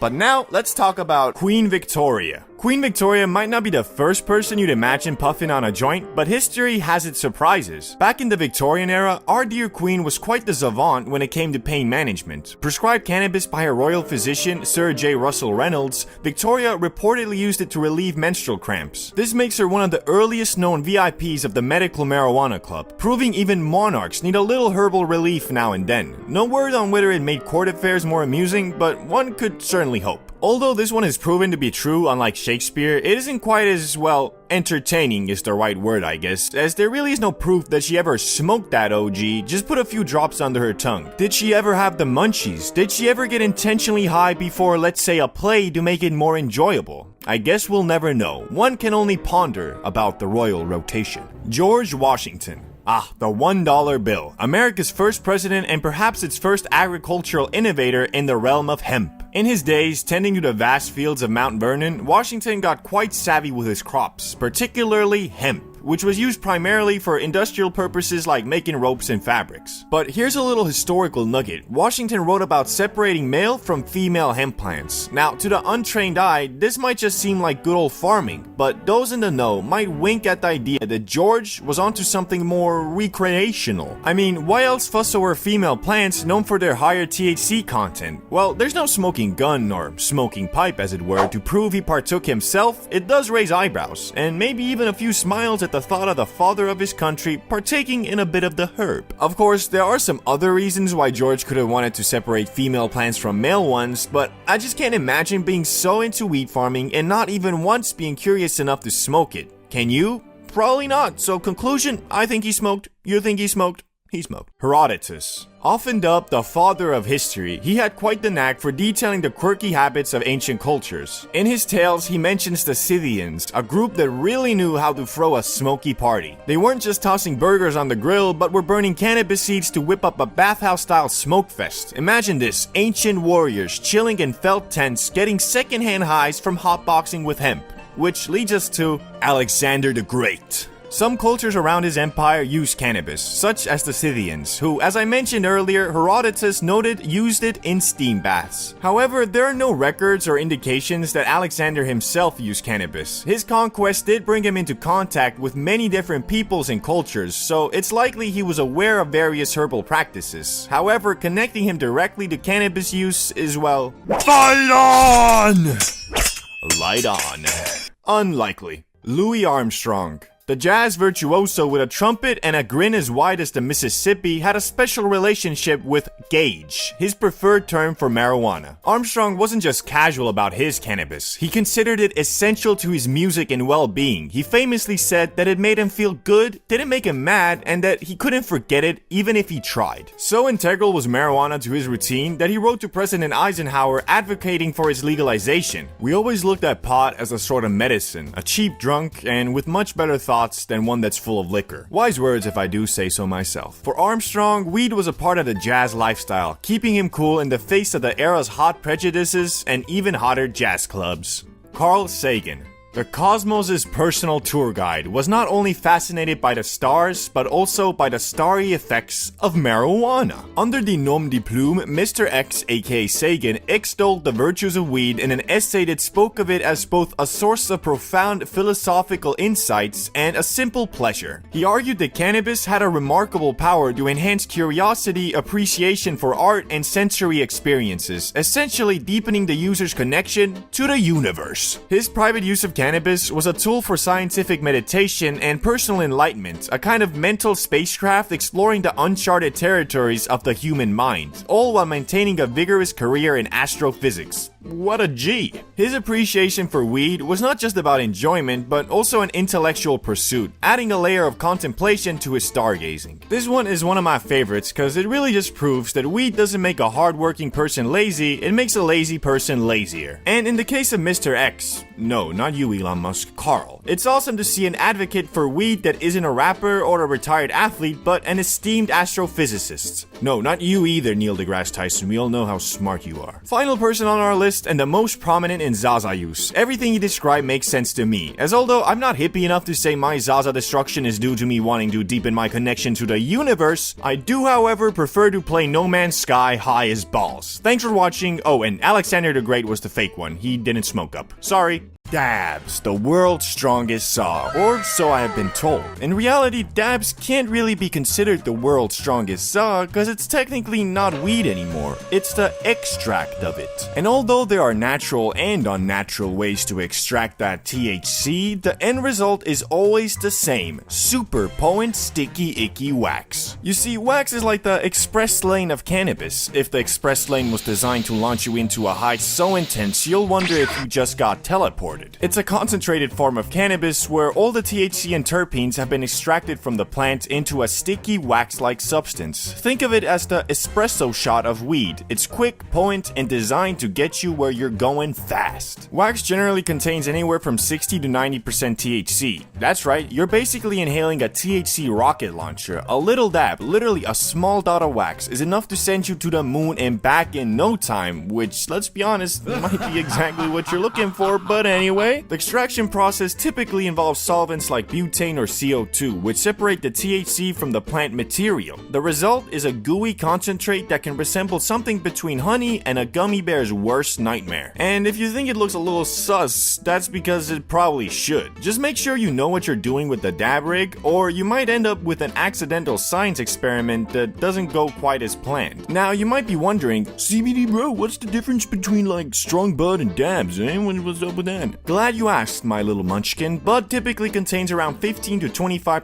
THC, depending on the strain and how good your dealer is. This means it's still potent, but you won't be crossing into a parallel universe with a single puff. You get a slower, more gradual high that builds up over time, kind of like gently being rocked into a nice little nap. Unlike wax, which is concentrated and intense, Bud is the slower burner of the weed world. Sure, you'll still get high, but it's more of a let's hang out and take our time with this situation. Like sipping on a glass of wine versus chugging a bottle of tequila. You'll get the same effect, but one will probably leave you with fewer regrets. To put it simply, wax is like the hardcore version of cannabis, while bud is like the I'm just here to enjoy myself version. Both will get you high, but one will probably make you rethink your life just a little bit. So what made me want to try dabs in the first place? Well, you see, as the modern day Columbus, I like to view myself as a discoverer, and having tried every type of grass besides wax, it kind of bugged me that I didn't have any knowledge of the latter. And so, for science, my own personal curiosity, and educational purposes, I decided to test it out so I can stand here and tell you not to try it. Here is my experience with the dabs. Let me set the scene for you. I have been in Florida smoking up every day on that not CBD Zaza, legal nationwide, baby. Don't get high off your own supply, they say. But since the supply was in a warehouse, I thought it didn't apply. Problem was, with 24/7 online access to premium bud, I got my tolerance up to levels I honestly didn't think was possible for me. But Florida is not the place this story takes place. It was just a prologue. After building up a Dracula castle-sized specialized fort of tolerance in my body for 2 months, I flew my badonkadonk to Denver, Colorado, where za is legal on the state level. And I don't know if I just got lucky 3 times in a row or Denver has more dispensaries than grocery stores, but for some reason every hotel I stayed at had a right outside the door like it was part of their compound or some shit. Anyway, once I arrived in my first hotel, I had no real plans of going to Dabbington City. In fact, I assumed because Colorado is like the capital of za, I could achieve the fate I was chasing by just buying some premium bud. But alas, turns out the not CBD grass I had been puffing prior was on the same level as the stuff in the dispensaries, and due to the insane tolerance I had built up, it wasn't really getting me where I was trying to go. However, because I had bought a whole ounce thinking it would be more potent, I was kinda stuck smoking a shitload of it for a while. It wasn't until I went to my next hotel when I finally ran out and was in the market for some exotic again. But this time I knew flour wasn't going to be enough. If I was going to end my multi-month US trip with a bang, I needed something that would face my insane tolerance and overcome it. Push me back into Yodi land one last time. So I went to this and explained my situation to the clerk. Hello, sir. What can I get for you today? Yeah, so I'm looking for something strong. Well, in that case, I guess I recommend edibles, maybe some moon rock or dabs. What do you like? I've never done dabs before, but I have heard that they're very potent, so I guess I'll go with them. Fabulous choice, sir. I have 3 types here. The cheap stuff, the good stuff, and the insane stuff. It was at this moment that I sealed my fate. My overconfidence consumed me, and I answered, "Give me that insane shit, bruh." 92% THC is the wax I received, and to all you za experts who are already typing, THC% doesn't mean anything. Has this guy ever even smoked before? LOL. I live in my basement alone, and all I smoke is that exotic. Nah, for real, bro. Last video, some dude said what matters most is the plant's DNA and its heritage. Like your average smoker is gonna walk into the on some, Excuse me, could you tell me about the DNA compensation of this za? yeah, I don't know, bro. It says OG. Of course I see that, but tell me about the history of this particular plant. Were its ancestors also original gangster? Look, man, I get $14 an hour here. I don't freaking know. I've smoked it before. It's pretty good. Anyway, now that I got my premium dabs, I needed a way to smoke it. But because I knew doing dabs is not as easy as just, say, ripping a BONG, I decided to do a bit of research before buying any equipment. So I went to the closest Starbucks, sat down, and... This is what you're gonna need. A cap, a nail, terp spinner, which is optional, a rig, Q-tips, torch, a timer, dab tool, and a set of lungs.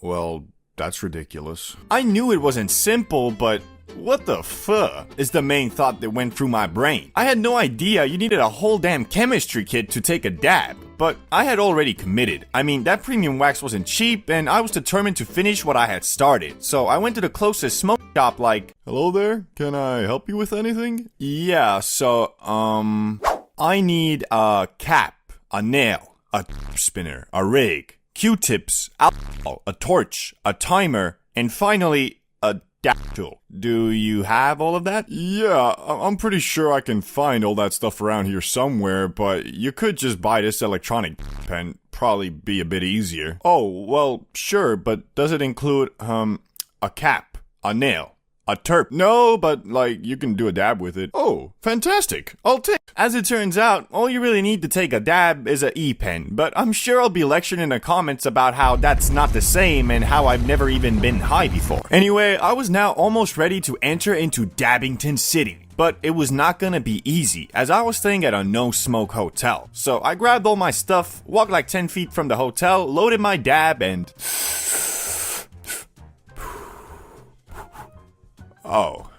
it's not on. So I put it on the high setting, waited a couple seconds, and prepared to smack it again.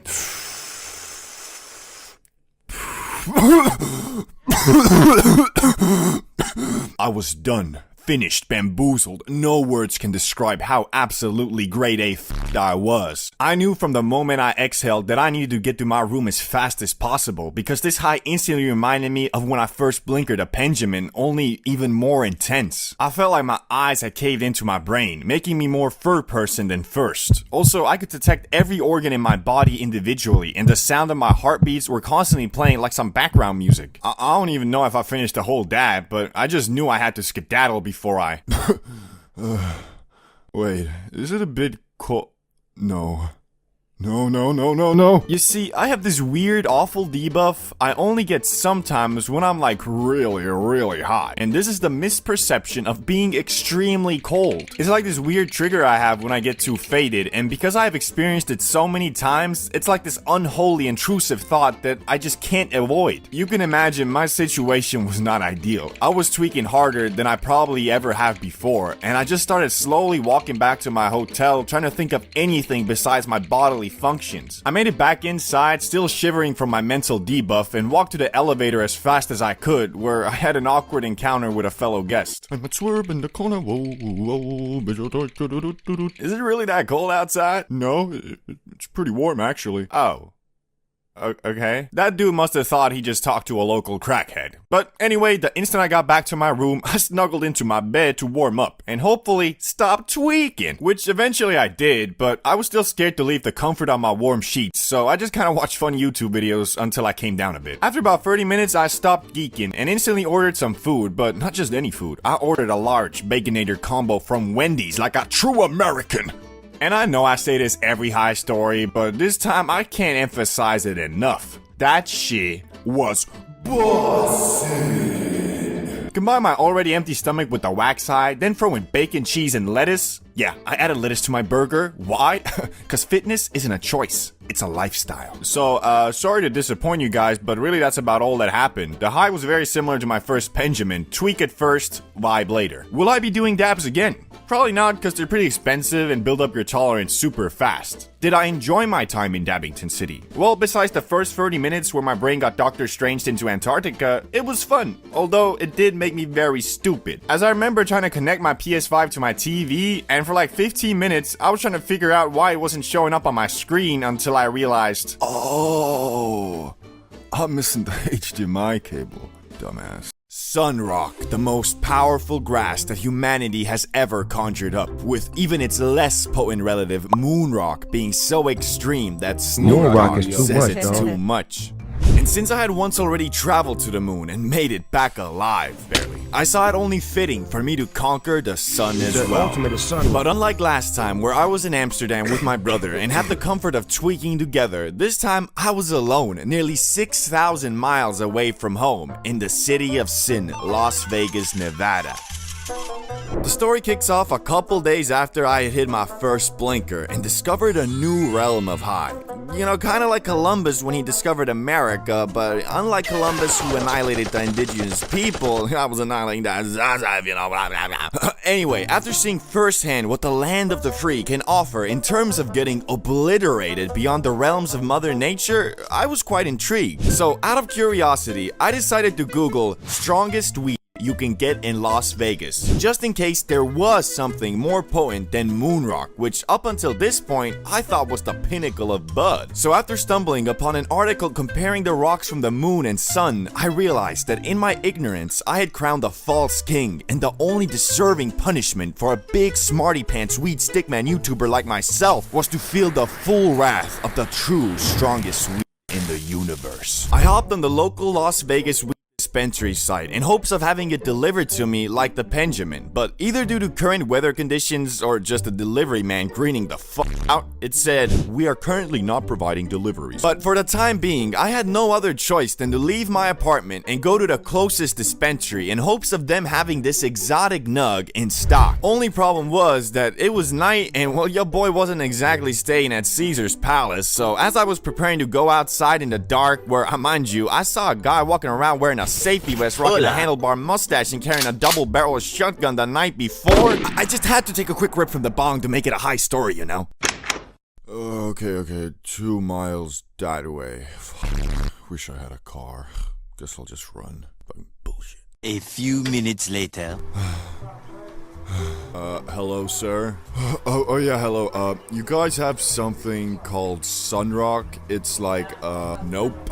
Just sold the last stock. Those guys bought it. We got Moonrock, though. No, I've already done that. You know where I can get some Sunrocks, though? Yeah, the store a mile from here should have some left. Okay, yeah, thank you. A few minutes later. Sorry, I gotta see your passport first, bruh. No, but this is like my government issued ID. Can you? Look, I'm sorry. We have a lot of people visiting from banana republics these days, and we can't start selling to everybody with a rinky-dinky, this is a real country, Google it, ID card. Come back with a passport and I'll hook you up. I'm not from Banana Republic. We made Skype.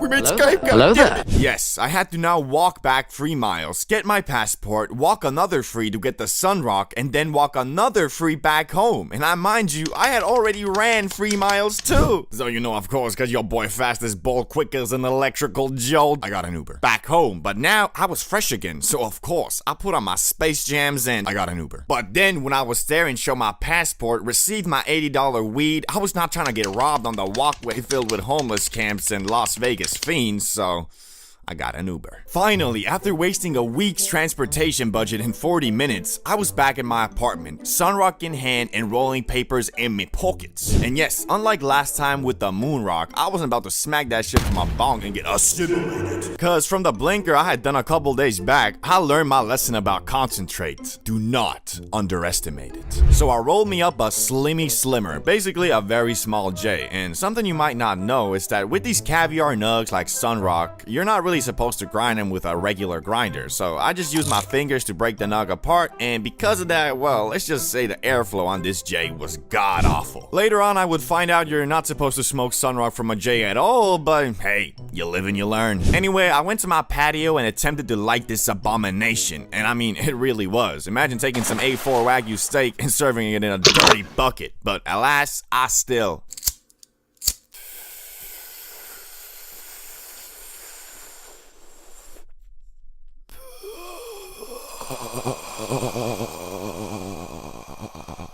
The first puff, yes, the goddamn first puff got me drafted in a galactic war against the Matrix. And I think that had to do with the fact that Jay only had like 3 puffs in it, because I was basically just smoking straight nugs. But I decided for the legacy of CBD Bro, I shall do another puff.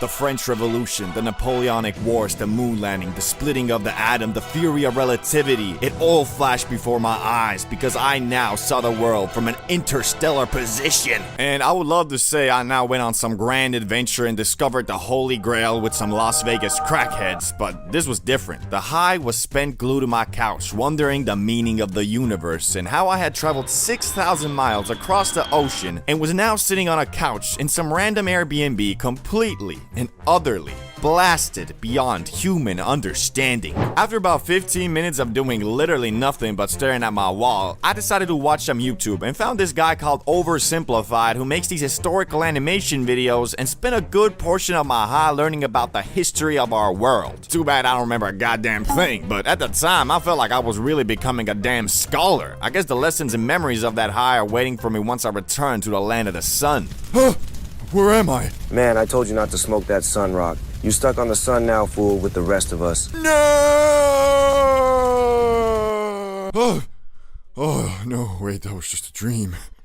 Damn, I'm fucked up. Yeah, bro. You were in a hell of a kush coma. Yeah, I guess I was. Wait!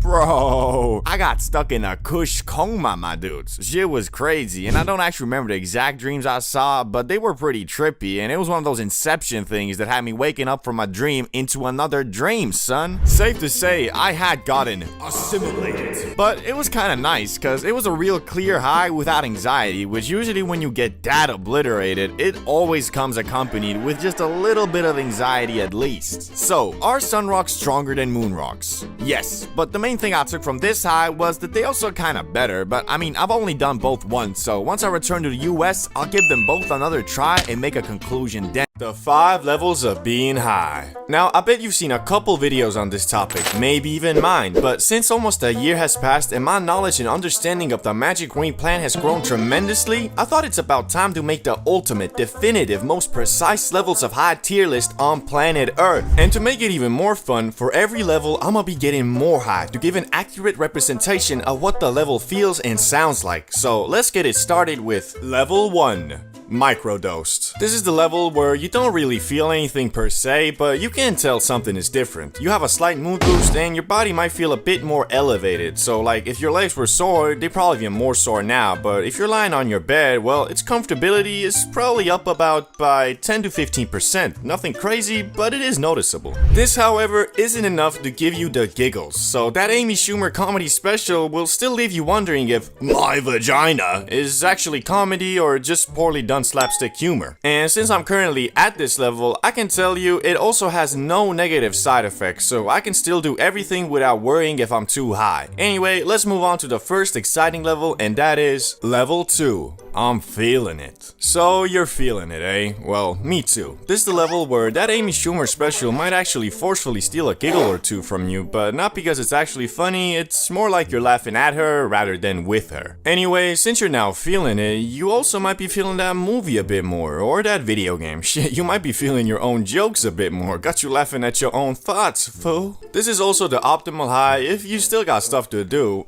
Well, to be honest, if you got stuff to do, probably better to not be high, but at this level, it's still definitely doable, just a bit more difficult. Another way to look at it is, this is the high the workers at Subway are usually on. Although I have seen mofos way beyond this there too, but for the most part, this is optimal cause the loud hasn't got you moving slow-mo quite yet. As for me, I'm still able to read this script and pronounce my words just fine, so you probably can't even tell I'm high right now. But now it's time to get to the first level where a mofo can feel too high if he's not experienced. Level 3. Yeah, I'm pretty high. So here we are, pretty high. This is the point where, at least for me, doing anything besides leisurely activities is hard. Not impossible, nor undoable, but hard. If we take that Amy Schumer comedy special for reference again, as for some reason I like doing, it might just maybe have become funny, but you also realize you just high, so you turn it off and watch something else. Also, this is the first level where some thoughts might have become uncontrollable in the senses you just can't help but dive deeper into the fact that the bomb dropped on Hiroshima was almost 1,600 times less powerful than the Tsar bomb created and detonated by the Soviets in 1961 as a show of power to the US. But then you find out there's something called an antimatter bomb which could be even more destructive, but it's only a theory, but then maybe the US is developing it in Area 51 or something. Yeah, I think you get the point. But there is one sensation that is more powerful than your random thoughts, and that of course is the munchies. Coupled with the fact you're probably rocking some dry mouth right now, this in my opinion is the best level to be at if you're trying to stuff your face with enough trans fats to feed 50 hungry children. But you know, you already ate it also. Anyway, moving on to level 4. Faded beyond belief. This is the point where if you're not in a safe space, you kinda screwed. Well, not always, but at this level, it's become almost impossible to practice rational thinking. I mean, if you were diving deeper into that nuclear bomb stuff at the previous level, then this is a point where you might start actually believing you are Oppenheimer himself. This stage is really not the best if you're looking to focus on a movie or video game or really anything because, well, your attention span is at the mercy of the za, and to actually enjoy this high, you just gotta go with the flow. As for me, it's getting pretty hard to read the script. If I look at the words for long enough, they kinda look like some ancient Chinese hieroglyphs. But anyway, if you're an actual lunatic, maniac, psychopath, Zaza destroyer, and considering hitting that gravity one more time, then be prepared for level 5. Shadow Realm. I told you, bro, you gotta be a maniac to get to this level because the plane of existence you on now is so different from being non-high, you probably feeling and looking like a goddamn alien. I mean, bro, your eyes are so red and you feel so disconnected from your body that if you look in the mirror, you'll probably think, bro, is that really me? I'm so fucked up. Wait. Ah, shit, I'm in the Shadow Realm again, aren't I? And now that you realize you're in the Shadow Realm, you either stop the trip by going to sleep or level unknown, exploring the Shadow Realm. This level doesn't require smoking more. All it really requires you to do is just go outside and explore the world that in many ways has become the upside down from Stranger Things. Cause at this level, rational thinking has been completely thrown out the window and your brain has reverted to factory settings as of when you were just born. So if you see a streetlight flickering, for example, if you were normal, you just think, they really should fix that. Compared to now, Oh shit, bro. This is totally one of those slasher scenes where once I walk over the street light, he's gonna shift me up, isn't he? Nah, man, fuck this. I'm out of here. At least, I don't know, that's how it feels to me when I achieve the pinnacle of high and am wandering the world outside. You know, back in the day, if you wanted to get high discreetly, well, sorry bro, but there was no way. I mean, you got the J, which stanks up everything. You got the bong, which although doesn't stank as much, where you gonna hide it? Imagine trying to sneak by your parents on some... What you doing dropping shit at a time like this, boy? Downstairs, I came down, I wanted a glass of water, yeah. Boy, you must be neurologically disabled if you think that'll excuse you from breaking some dusty-ass dollar store piece and spilling bong water all over my goddamn living room. No, it's... Here, take a smack of this shit. It'll get you proper, boy. Well, that sounds like a pretty fun... Anyway, point is, you're not gonna be hiding that shit for long. Only real option you had was the pipe. But bro, at that point, you sacrificing everything you got for one high. Like, I swear, the pipe is the last way anybody in their right mind wants to get faded. Every time I hit it, it's like my lungs and throat revert back to factory settings. Like I ain't never inhaled anything besides O2 before. Basically, by smacking the pipe, you're hurting your lungs and throat to the point it kind of fucks up the first 30 minutes of your high. And that's exactly why when the first Benjamin was invented by the scientists at Yodiland, it changed the game, bruh. Never before could you get obliterated on the go regardless of where you were or what you were doing. And thanks to that, getting high has become so damn easy, you got motherfuckers making obliteration their normal state. Never before could someone do anything even remotely sus and you could just assume they were fucking high. My man had sunglasses on for no reason, faded. Dude was staring somewhere for a bit too long, obliterated. Dude went to White Castle for a culinary experience. Well, that motherfucker's just weird. Goddamn cafeteria food. And you can forget about gas stations and fast food places. I mean, at this point, it's like damn near mandatory to be blasted on the job. And I got nothing against that, just since 90% of the time I find myself at 7-Eleven, I'm fried too, and the motherfucker that's supposed to be helping me is trying to scan my items with his damn iPhone. Nah, but for real, the pace that these fried motherfuckers work at is fine when your brain is running at the same low frequency, but if you're in a rush, it'll take damn near every ounce of mental strength you got to stop yourself from forcing a damn self-checkout.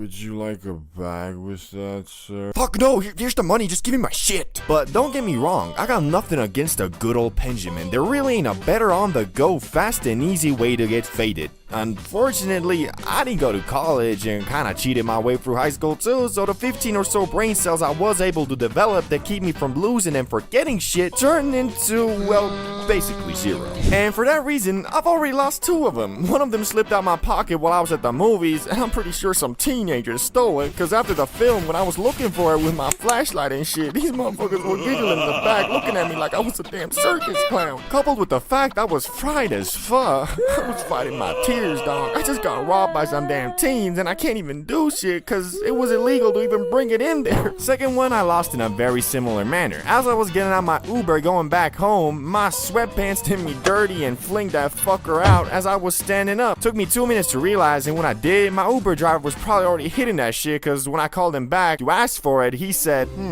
Let me check. It seems that you only left me a $1 tip. Sorry, I couldn't find it.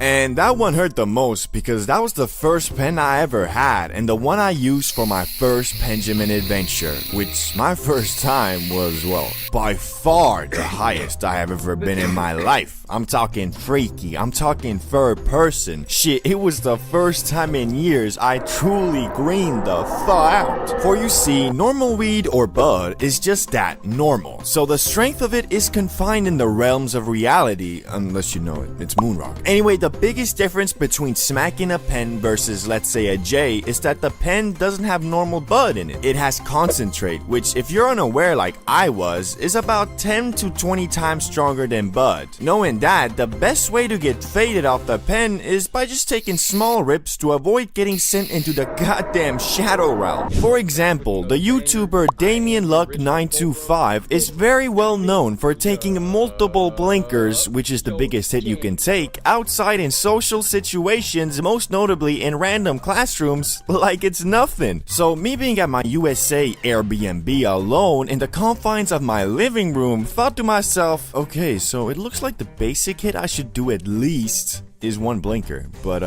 probably more. Yet what was waiting for me on the other side of Blinker City was something I was not prepared for. Something unholy. The voices. I'll never forget the horrible things they were whispering. They made me almost delete my YouTube channel. Anyway, it started with me ordering a 1 gram pen off of Weed Amazon, and it arrived the very next day in a beat up Cadillac with a delivery man who, from the looks of it, tests out every product he delivers just, to make sure the quality is there. Yo, bro, you're here for the weed, right? You got the cash? Yeah, I ordered through your website, though. It should be paid for already. Yeah, I forgot I'd take online orders now, too. Anyway, here's the stuff, bro. I trust you. Hey, thanks, bro. Have a good one. You too, man.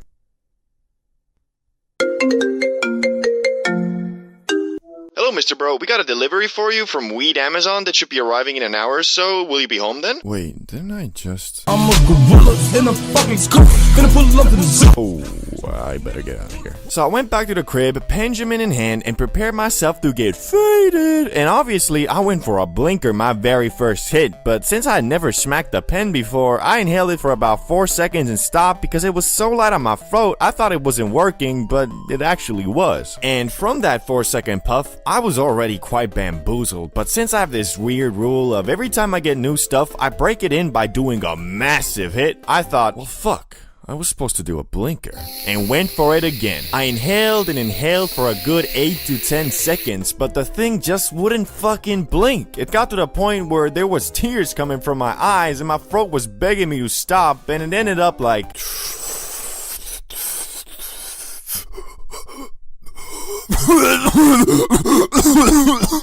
I had made a grave mistake. I was so fucking high, I felt my soul leave my body. I was so high, I forgot I was even high. But it was just the beginning, cause over the next 10 minutes, I just kept on getting more faded, and the demons in my head kept on getting louder and louder. But if you know me, I kinda refused to green out, so I just kept on doing random shit like reading the ingredients list off my bag of M&Ms, reading the comments on my videos. Change that dark glow. Do things has changed career. Imagine how being another YouTuber. Kill yourself. Was not doing good. I was keeping a strong facade, but inside there was a war going on. I was feeling like Naruto with the 9 tails, only instead of an all-powerful destructive force talking to me, I was just really fucking high. Anyway, so yeah, I was grading out, which hadn't happened to me in years, and I concluded that because the voice of reason was completely being outspoken by the voice of tweaking. The good news is though, the hype from the Benjamin doesn't last too long, and in about 1 to 2 hours, I had started coming down, but at that point, I was already crawled up in my bed, scrolling endlessly on my phone, until I finally reached a state where I felt good enough to come out of emergency mode and order some food and ate myself into a food coma. So I learned, well, firstly, that motherfucker Fulcrum is actually insane, or his tolerance is just something else, bro, and that the Benjamin is best enjoyed in puffs of 3 to 5 seconds and not blinkers. Do you smoke?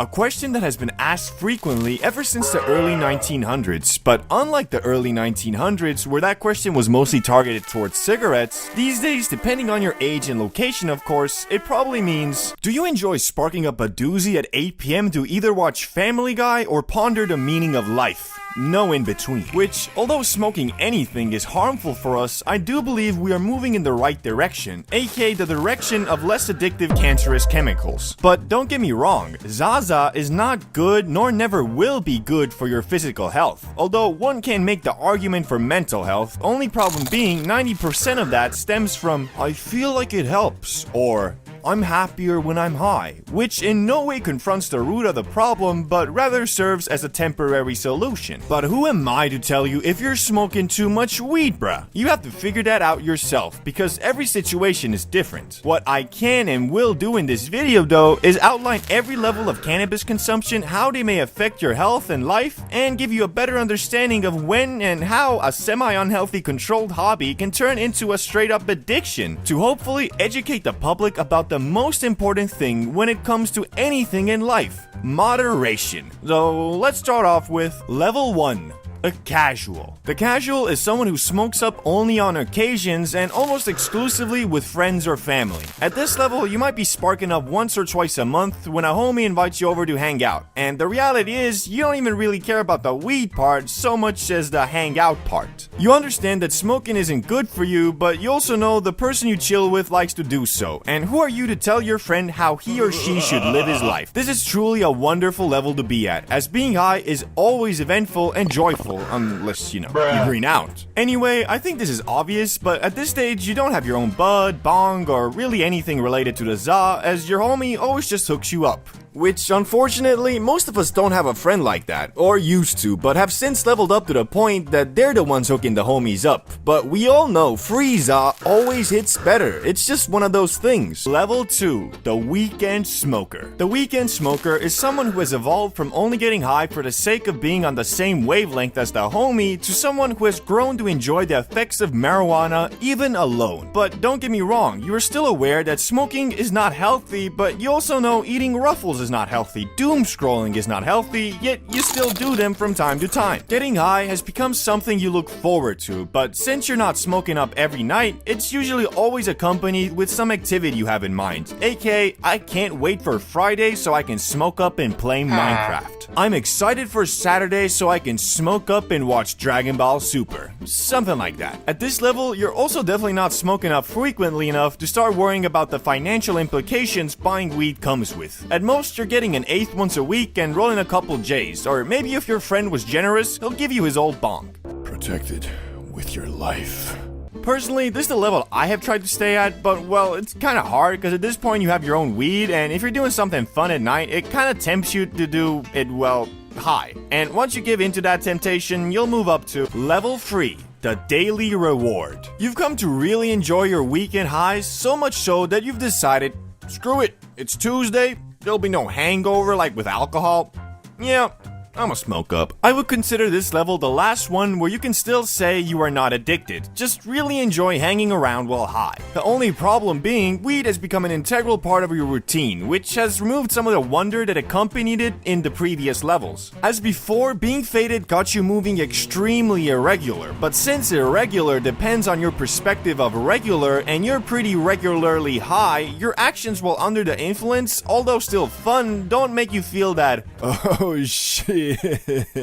Where I'm going with this is that before the idea of doing your daytime activities while high seems scary, now they kind of seem like they might be a bit more fun instead. Also, you now know about strains, hybrid, indica, sativa. All these terms mean something to you. You might even have multiple strains at the crib, and depending on your nighttime mood and plan, you'll indulge in the one that suits you best. Whether you're looking to unwind after a long day or energize for a night out, there's a perfect strain to match every occasion. But don't get me wrong, you're still using the za as a sort of reward for a hard day's work to relax and chill, so you still have self-control, which, well, kind of starts fading on level 4. Gee, why not? Why not, you think?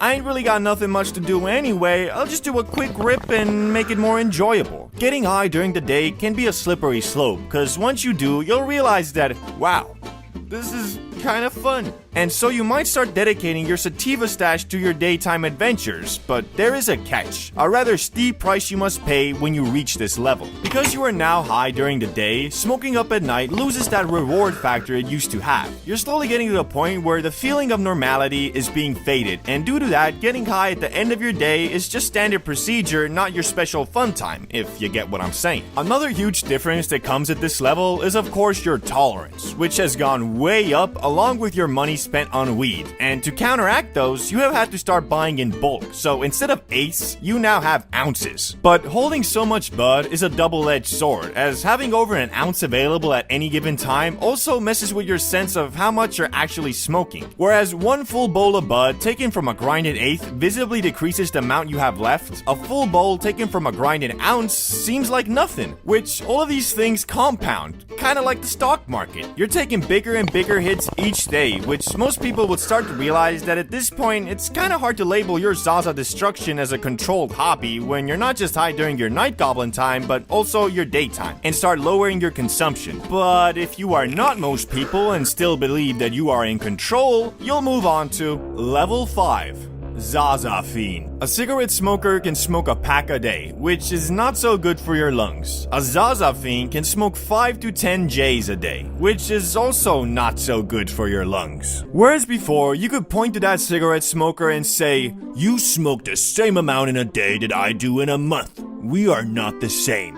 Now you point at him and he points right back, which kinda sucks, not gonna lie. Being high has completely lost its wonder. It's more a monthly subscription to live your life normally and be in an alright mood now. You'll start to notice you got a bit of a cough. You got some stuck at the back of your throat pretty often, and you also can't remember what you did 2 days ago and beyond. Oh no, I was high as balls. You say jokingly, holding back your tears, because the reality is you weren't high as balls. You smoked a lot of weed, yes, but you weren't all that high, just normal high. Although you can't really get physically addicted to weed, you absolutely can mentally. I can quit at any time, you might think, and you could maybe, but oh boy, it will not be easy. Wanna play a game? Gotta get high. Wanna watch a movie? Gotta get high. Need to go to the store? Might as well get high. Everything is done high. Your lungs have not gotten a break to cleanse themselves, and your brain has not gotten a break either. In fact, it has gotten so used to being high, it feels pretty shitty without it. We could talk about your tolerance, but well, you probably know where that's at. On that maxed out endgame plus level.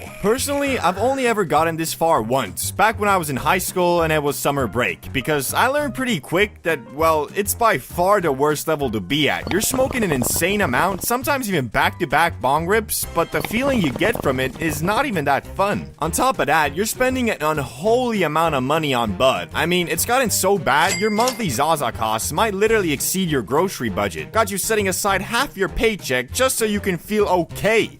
Might be time for a tea break, don't you think? All these levels are supposed to just give you a reference to where you're at, and the reality is you'll probably be bouncing around them, not stick to one forever. I usually try to keep my consumption on level 2 or 3, but that doesn't mean I don't dabble with the 4th level from time to time when, like, I don't know, a new Monster Hunter game comes out and I want to fully immerse myself in its world by getting an ounce of Zaza, locking myself in my gaming dungeon and going into goblin mode for a week. Just whatever you do, don't ever get to the last level. There's literally nothing positive about that place. Key takeaway, moderation is your best friend. I think we've all been to a carnival at least once in our lives. They are usually very, well, fun is the wrong word to describe it. I'd say interesting, I guess. So when my main man Salamander hit me up a couple years back and was like, "Hey yo bro, have you been to the town square? It's that time of year again." What time of year? New Year's a ways away, bruh. Nah, bruh, even better. What could be better than New Year's Eve? Bro, the carnival. The carnival? Yeah, man, the carnival. That's kinda gay, bruh. Man, shut up, fool. You just mad cause you ain't got no hoes. You ain't got no hoes either, man. What about that girl at the party last week? Bro, you were so wasted you ain't even remember that it was the host's mom trying to escort you out. Fool. Okay, whatever, man. You wanna come or not? Yeah, I think I'm gonna pass. Shit's a waste of money and I'm dead broke. We can get high before at my place, you know. Shit, why you ain't say that before? I'm in. I love the carnival. I've always loved the carnival, man. Salamander had kind of a funky home situation, so a lot of times he had a completely free house, which meant that getting high there was always awesome, cause there was just so much to do in that big ass house. Anyway, I pull up to his place, and if you saw my last video, you know that this man rolls the most perfect spliffs in existence, and this time was no different. Bam! Whips that big old thing out. No homo. And we puff that ganja stick till it's a stinger.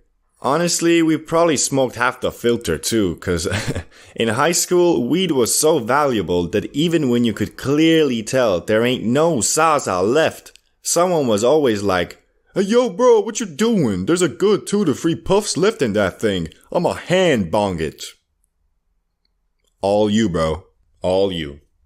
Anyway, we get zoinked and I'm honestly feeling good. Like I ain't smoked too much nor too little, but just right. For now.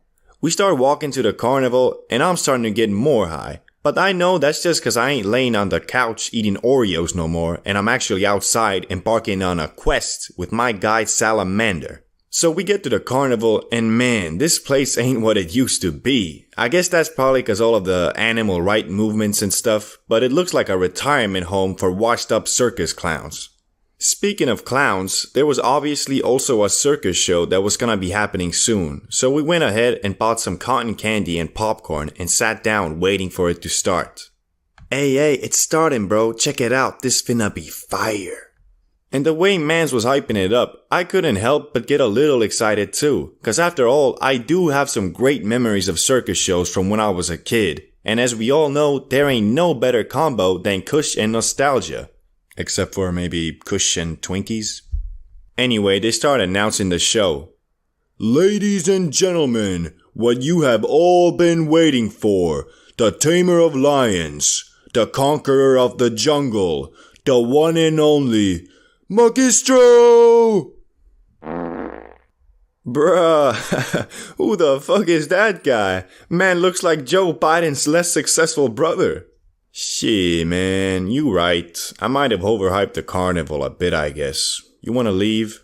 Nah, bro, it's alright. This finna be funny as hell. Maybe I'll even do a flip. Now there are two ways something can be entertaining. Either it's well thought out and executed, or it's a complete disaster and so bad that it's good. And this carnival show was the latter. We were sat there laughing like maniacs from how much they hyped this man Magistro up on everything he did and how anticlimactic it all turned out to be. Even though it did hurt to watch my childhood memories of lions jumping through fire hoops and acrobats doing quadruple backflips whilst riding on a horse destroyed by the one and only Magistro, it was still funny as fuck. 10,000 BC, a group of cavemen in the Oki Islands of Japan needed some warmth and wanted to start a fire when they discovered a funny looking green plant and either out of curiosity or desperation took it and inadvertently created history's first ever hotbox. Yet this early grass was not that loud that people be smoking today because as we know over the years the za has been scientifically and artificially cultivated to be much more concentrated in the high it gives. So although it is funny to think about a group of cavemen purposely starting a fire in a small shelter for the sole purpose of getting faded in a hoe, it is unlikely that it actually ever happened. Yet aside from this iffy recreational stint in Japan, hemp was first commonly used in the lands that are modern day Mongolia and China for more practical uses like eating it. Which after saying that you might be imagining something like this. Yo, what's up? How you doing? Had any fun with those new seeds I gave you? Yo, nah, I actually came here to give them back. Last night I was looking at the moon and I swear that motherfucker was looking right back at me.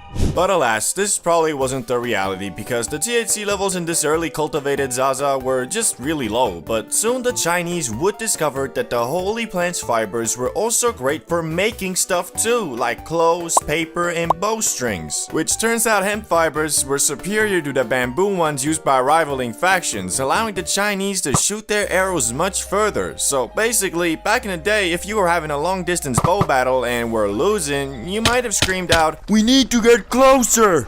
These motherfuckers have weed!" Anyway, it wasn't long after mofos realized that the loud wasn't only good for making stuff, it was also great for treating physical maladies. And after a couple thousand years, Emperor Shen Nung, known as the father of Chinese medicine, included the magic plant in his medical encyclopedia under the name Ma. Which, that sounds oddly similar to Za, doesn't it? I'm guessing every couple thousand years the first letter changes or something. But now, let's explore the question we're all asking. When exactly did mofos start ripping that shit to get faded? Well, one of the earliest counts is about 2,500 years ago when researchers discovered 10 mini barbecues in a cemetery near modern-day Tajikistan that had residue of burnt cannabis with a much higher concentration of THC than normal, probably meaning it was selectively bred to get you, well, lit. Although this was one of the first counts of people purposely inhaling the broccoli to get high, it was most likely used as part of a ritual to invoke an altered state of mind so you could communicate with spirits. Which shit, dog, I wanna know what these dudes were smoking, cause I ain't never heard of no grass that gets you to the spirit realm. This might have low-key been the last Kush Snoop Dogg smoked, cause once you get so high you start communicating with your dead gran-gran, that's when you really might be like, Okay, I think it's about time I stop smoking this shit. Since cannabis for one reason or another proved to be quite the useful plant, people started trading it around the world as soon as it was domesticated. Which the only people who didn't really fuck with the Zaza were Europeans who preferred getting hammered instead, which is low-key reflected in modern times too, especially in the northern countries where once you turn 18 you can drink as much poison as you want, but if you want to blaze, well, you might be looking at a little bit of jail time, my boy. But now let's quickly go over the uses of cannabis throughout different cultures so we can move on to the modern age, starting with Hindus. They made something called bang, an edible cannabis paste that had medicinal properties but also got you high. This could be added to a variety of foods and drinks, which this bang was the preferred food of the Hindu god Shiva, making him in my eyes the god of edibles. Disclaimer, that was a joke. Islam. Here the za was called hashish and was introduced about 1000 years ago, which hashish wasn't strictly forbidden in the Quran at first, so a lot of Muslims ate it for its medicinal and relaxation properties. But later, Egypt basically banned it, and also the Quran was revisited by many and reinterpreted to include hashish to be banned just like alcohol.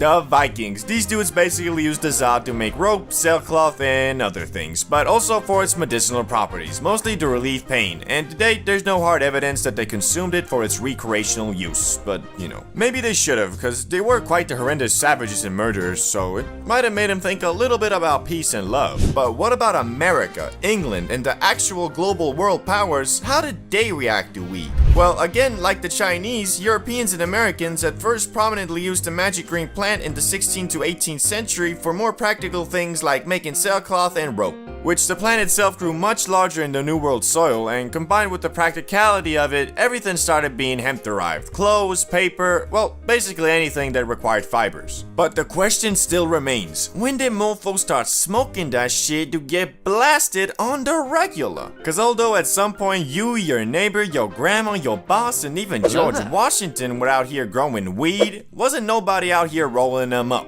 Well, until the arrival of Mexicans. The loud version of hemp first arrived in Brazil in the early 1500s by way of enslaved Africans traveling with the Portuguese. And the native South Americans, who are already consuming some other psychoactive substances, quickly started blazing the Zaza too, and its use soon spread across South America and into Mexico, from which in the 1910s is when the loud first spread into the US, via Mexican immigrants escaping the effects of the Mexican Revolution. And almost immediately the good was viewed as a threat, and by 1931, 29 states had banned its use. Although it wasn't really the Zaza that the US didn't fall with, it was unfortunately mostly just racism against Mexican Americans and black citizens of the South, which both these groups were enjoyers of the za to some regard, so it became a scapegoat for racial bias in the US, and they blamed it for everything from petty crimes all the way to murder. And in 1937, the US completely banned all non-medical use of weed, which all this kind of explains why the mostly peaceful plant has been thrown in the same Schedule 1 category with full-on life-destroying substances like heroin and cocaine. But thankfully, a couple decades later came the hippie movement of the 1960s to 1970s. This is what likely sparked the comeback for weed, cause unlike before, when the Zaza was mostly smoked by Mexican immigrants and black citizens who the US was massively racist against, the hippie movement had middle-class white American youth start blazing too. Which it was all about love, peace, spirituality, non-violence, and of course, every hippie's favorite, recreational drug use. Although most hippies were all about peace and love, that was quite easy to say when most of them were literally privileged enough to drop out of college, run off with Cassandra in a rainbow van, go on copious amounts of mindset-altering trips, mostly powered by LSD, and then return 10 years later to their parents and have them say, "It's okay, son. I was young and stupid once too." Anyway, although the grass was still federally illegal, this didn't really do much, cause in 1976, 1 in 8 Americans over the age of 12 admitted to smoking it in the past 30 days. Hippies though were especially interested in cannabis, so much so they went on something called the Hippie Trail, which was basically an excursion by the youths of the world to go over to the Middle East and India, all while riding in magic buses and discovering new ways to get absolutely blasted, such as smoking the concentrated Zaza resin known as hash. But acquiring the Zaza would soon get much harder, because you see, most of it came from Mexico, so in 1969 the US started patrolling the border, and in 1975 they got even more aggressive and started spraying herbicide on Mexican wheat plants. And so good old supply and demand made grass prices skyrocket, which a lot of people started then growing the plant themselves in mini greenhouses, closets, bathtubs, storage units, basements, wherever they could. But then in 1982, Mr. Smarty Pants Ronald Reagan took it even a step further by encouraging the streamlined arrest of anyone in possession of an illegal substance, which was really dumb because most of the focus was on pot, all while crack, meth, and heroin were all still being transported and consumed on a regular basis. Even worse, this enforcement seemed to be racially motivated because despite plenty of traffickers and consumers being white, the majority of arrests were Latino and black youths, all while this bizarre over-focus on cannabis allowed the growing opioid epidemic to go unchecked. But thankfully, the US is slowly learning from their mistakes, where today 24 states have legalized the recreational use of marijuana. On top of that, the increased level of research on it has also found multiple medical use cases and can be prescribed to you by special doctors if seen fit. And although the Zaza is still federally illegal and a Schedule 1 drug, the overall perception of it has changed for the better, including in December 2022 when President Biden signed a bill to make it easier for researchers to obtain plants for their studies, which will hopefully accelerate the learning of positive and negative side effects of consuming the ZA even further. But all that aside, the overall vibe towards the loud has gotten a lot more accepting, and these days more and more people view the smoking of the grass not as you being a junkie, but the same way as having a couple beers with the homies on a Friday night and watching some WWE. I think a lot of you guys can relate when I say I f***ing hate nicotine. No, I mean I love it, but I actually really hate it. And if you watch my Types of Nicotine Addicts video, you know that I consider myself a seasonal addict, so pretty much I might be nic-free for a whole 3 months or something, but then fall back into the trap like, life is so stressful right now, I swear, I got so many problems and worries. I wish I could just somehow relieve some of this stress. Preferably in blueberry flavor. And then I have to start fighting my own damn brain cause it just starts telling me reasons why I deserve that blueberry stick. You haven't vaped for months. Just buy one, come on. You had a rough day. You deserve it. You have a long day ahead of you. It would be much easier with a little bit of cancerous chemicals. Like no. F*** you, brain. I shall not fall under your illusions again. Fool me once, shame on you. Fool me twice, shame on me. But fool me.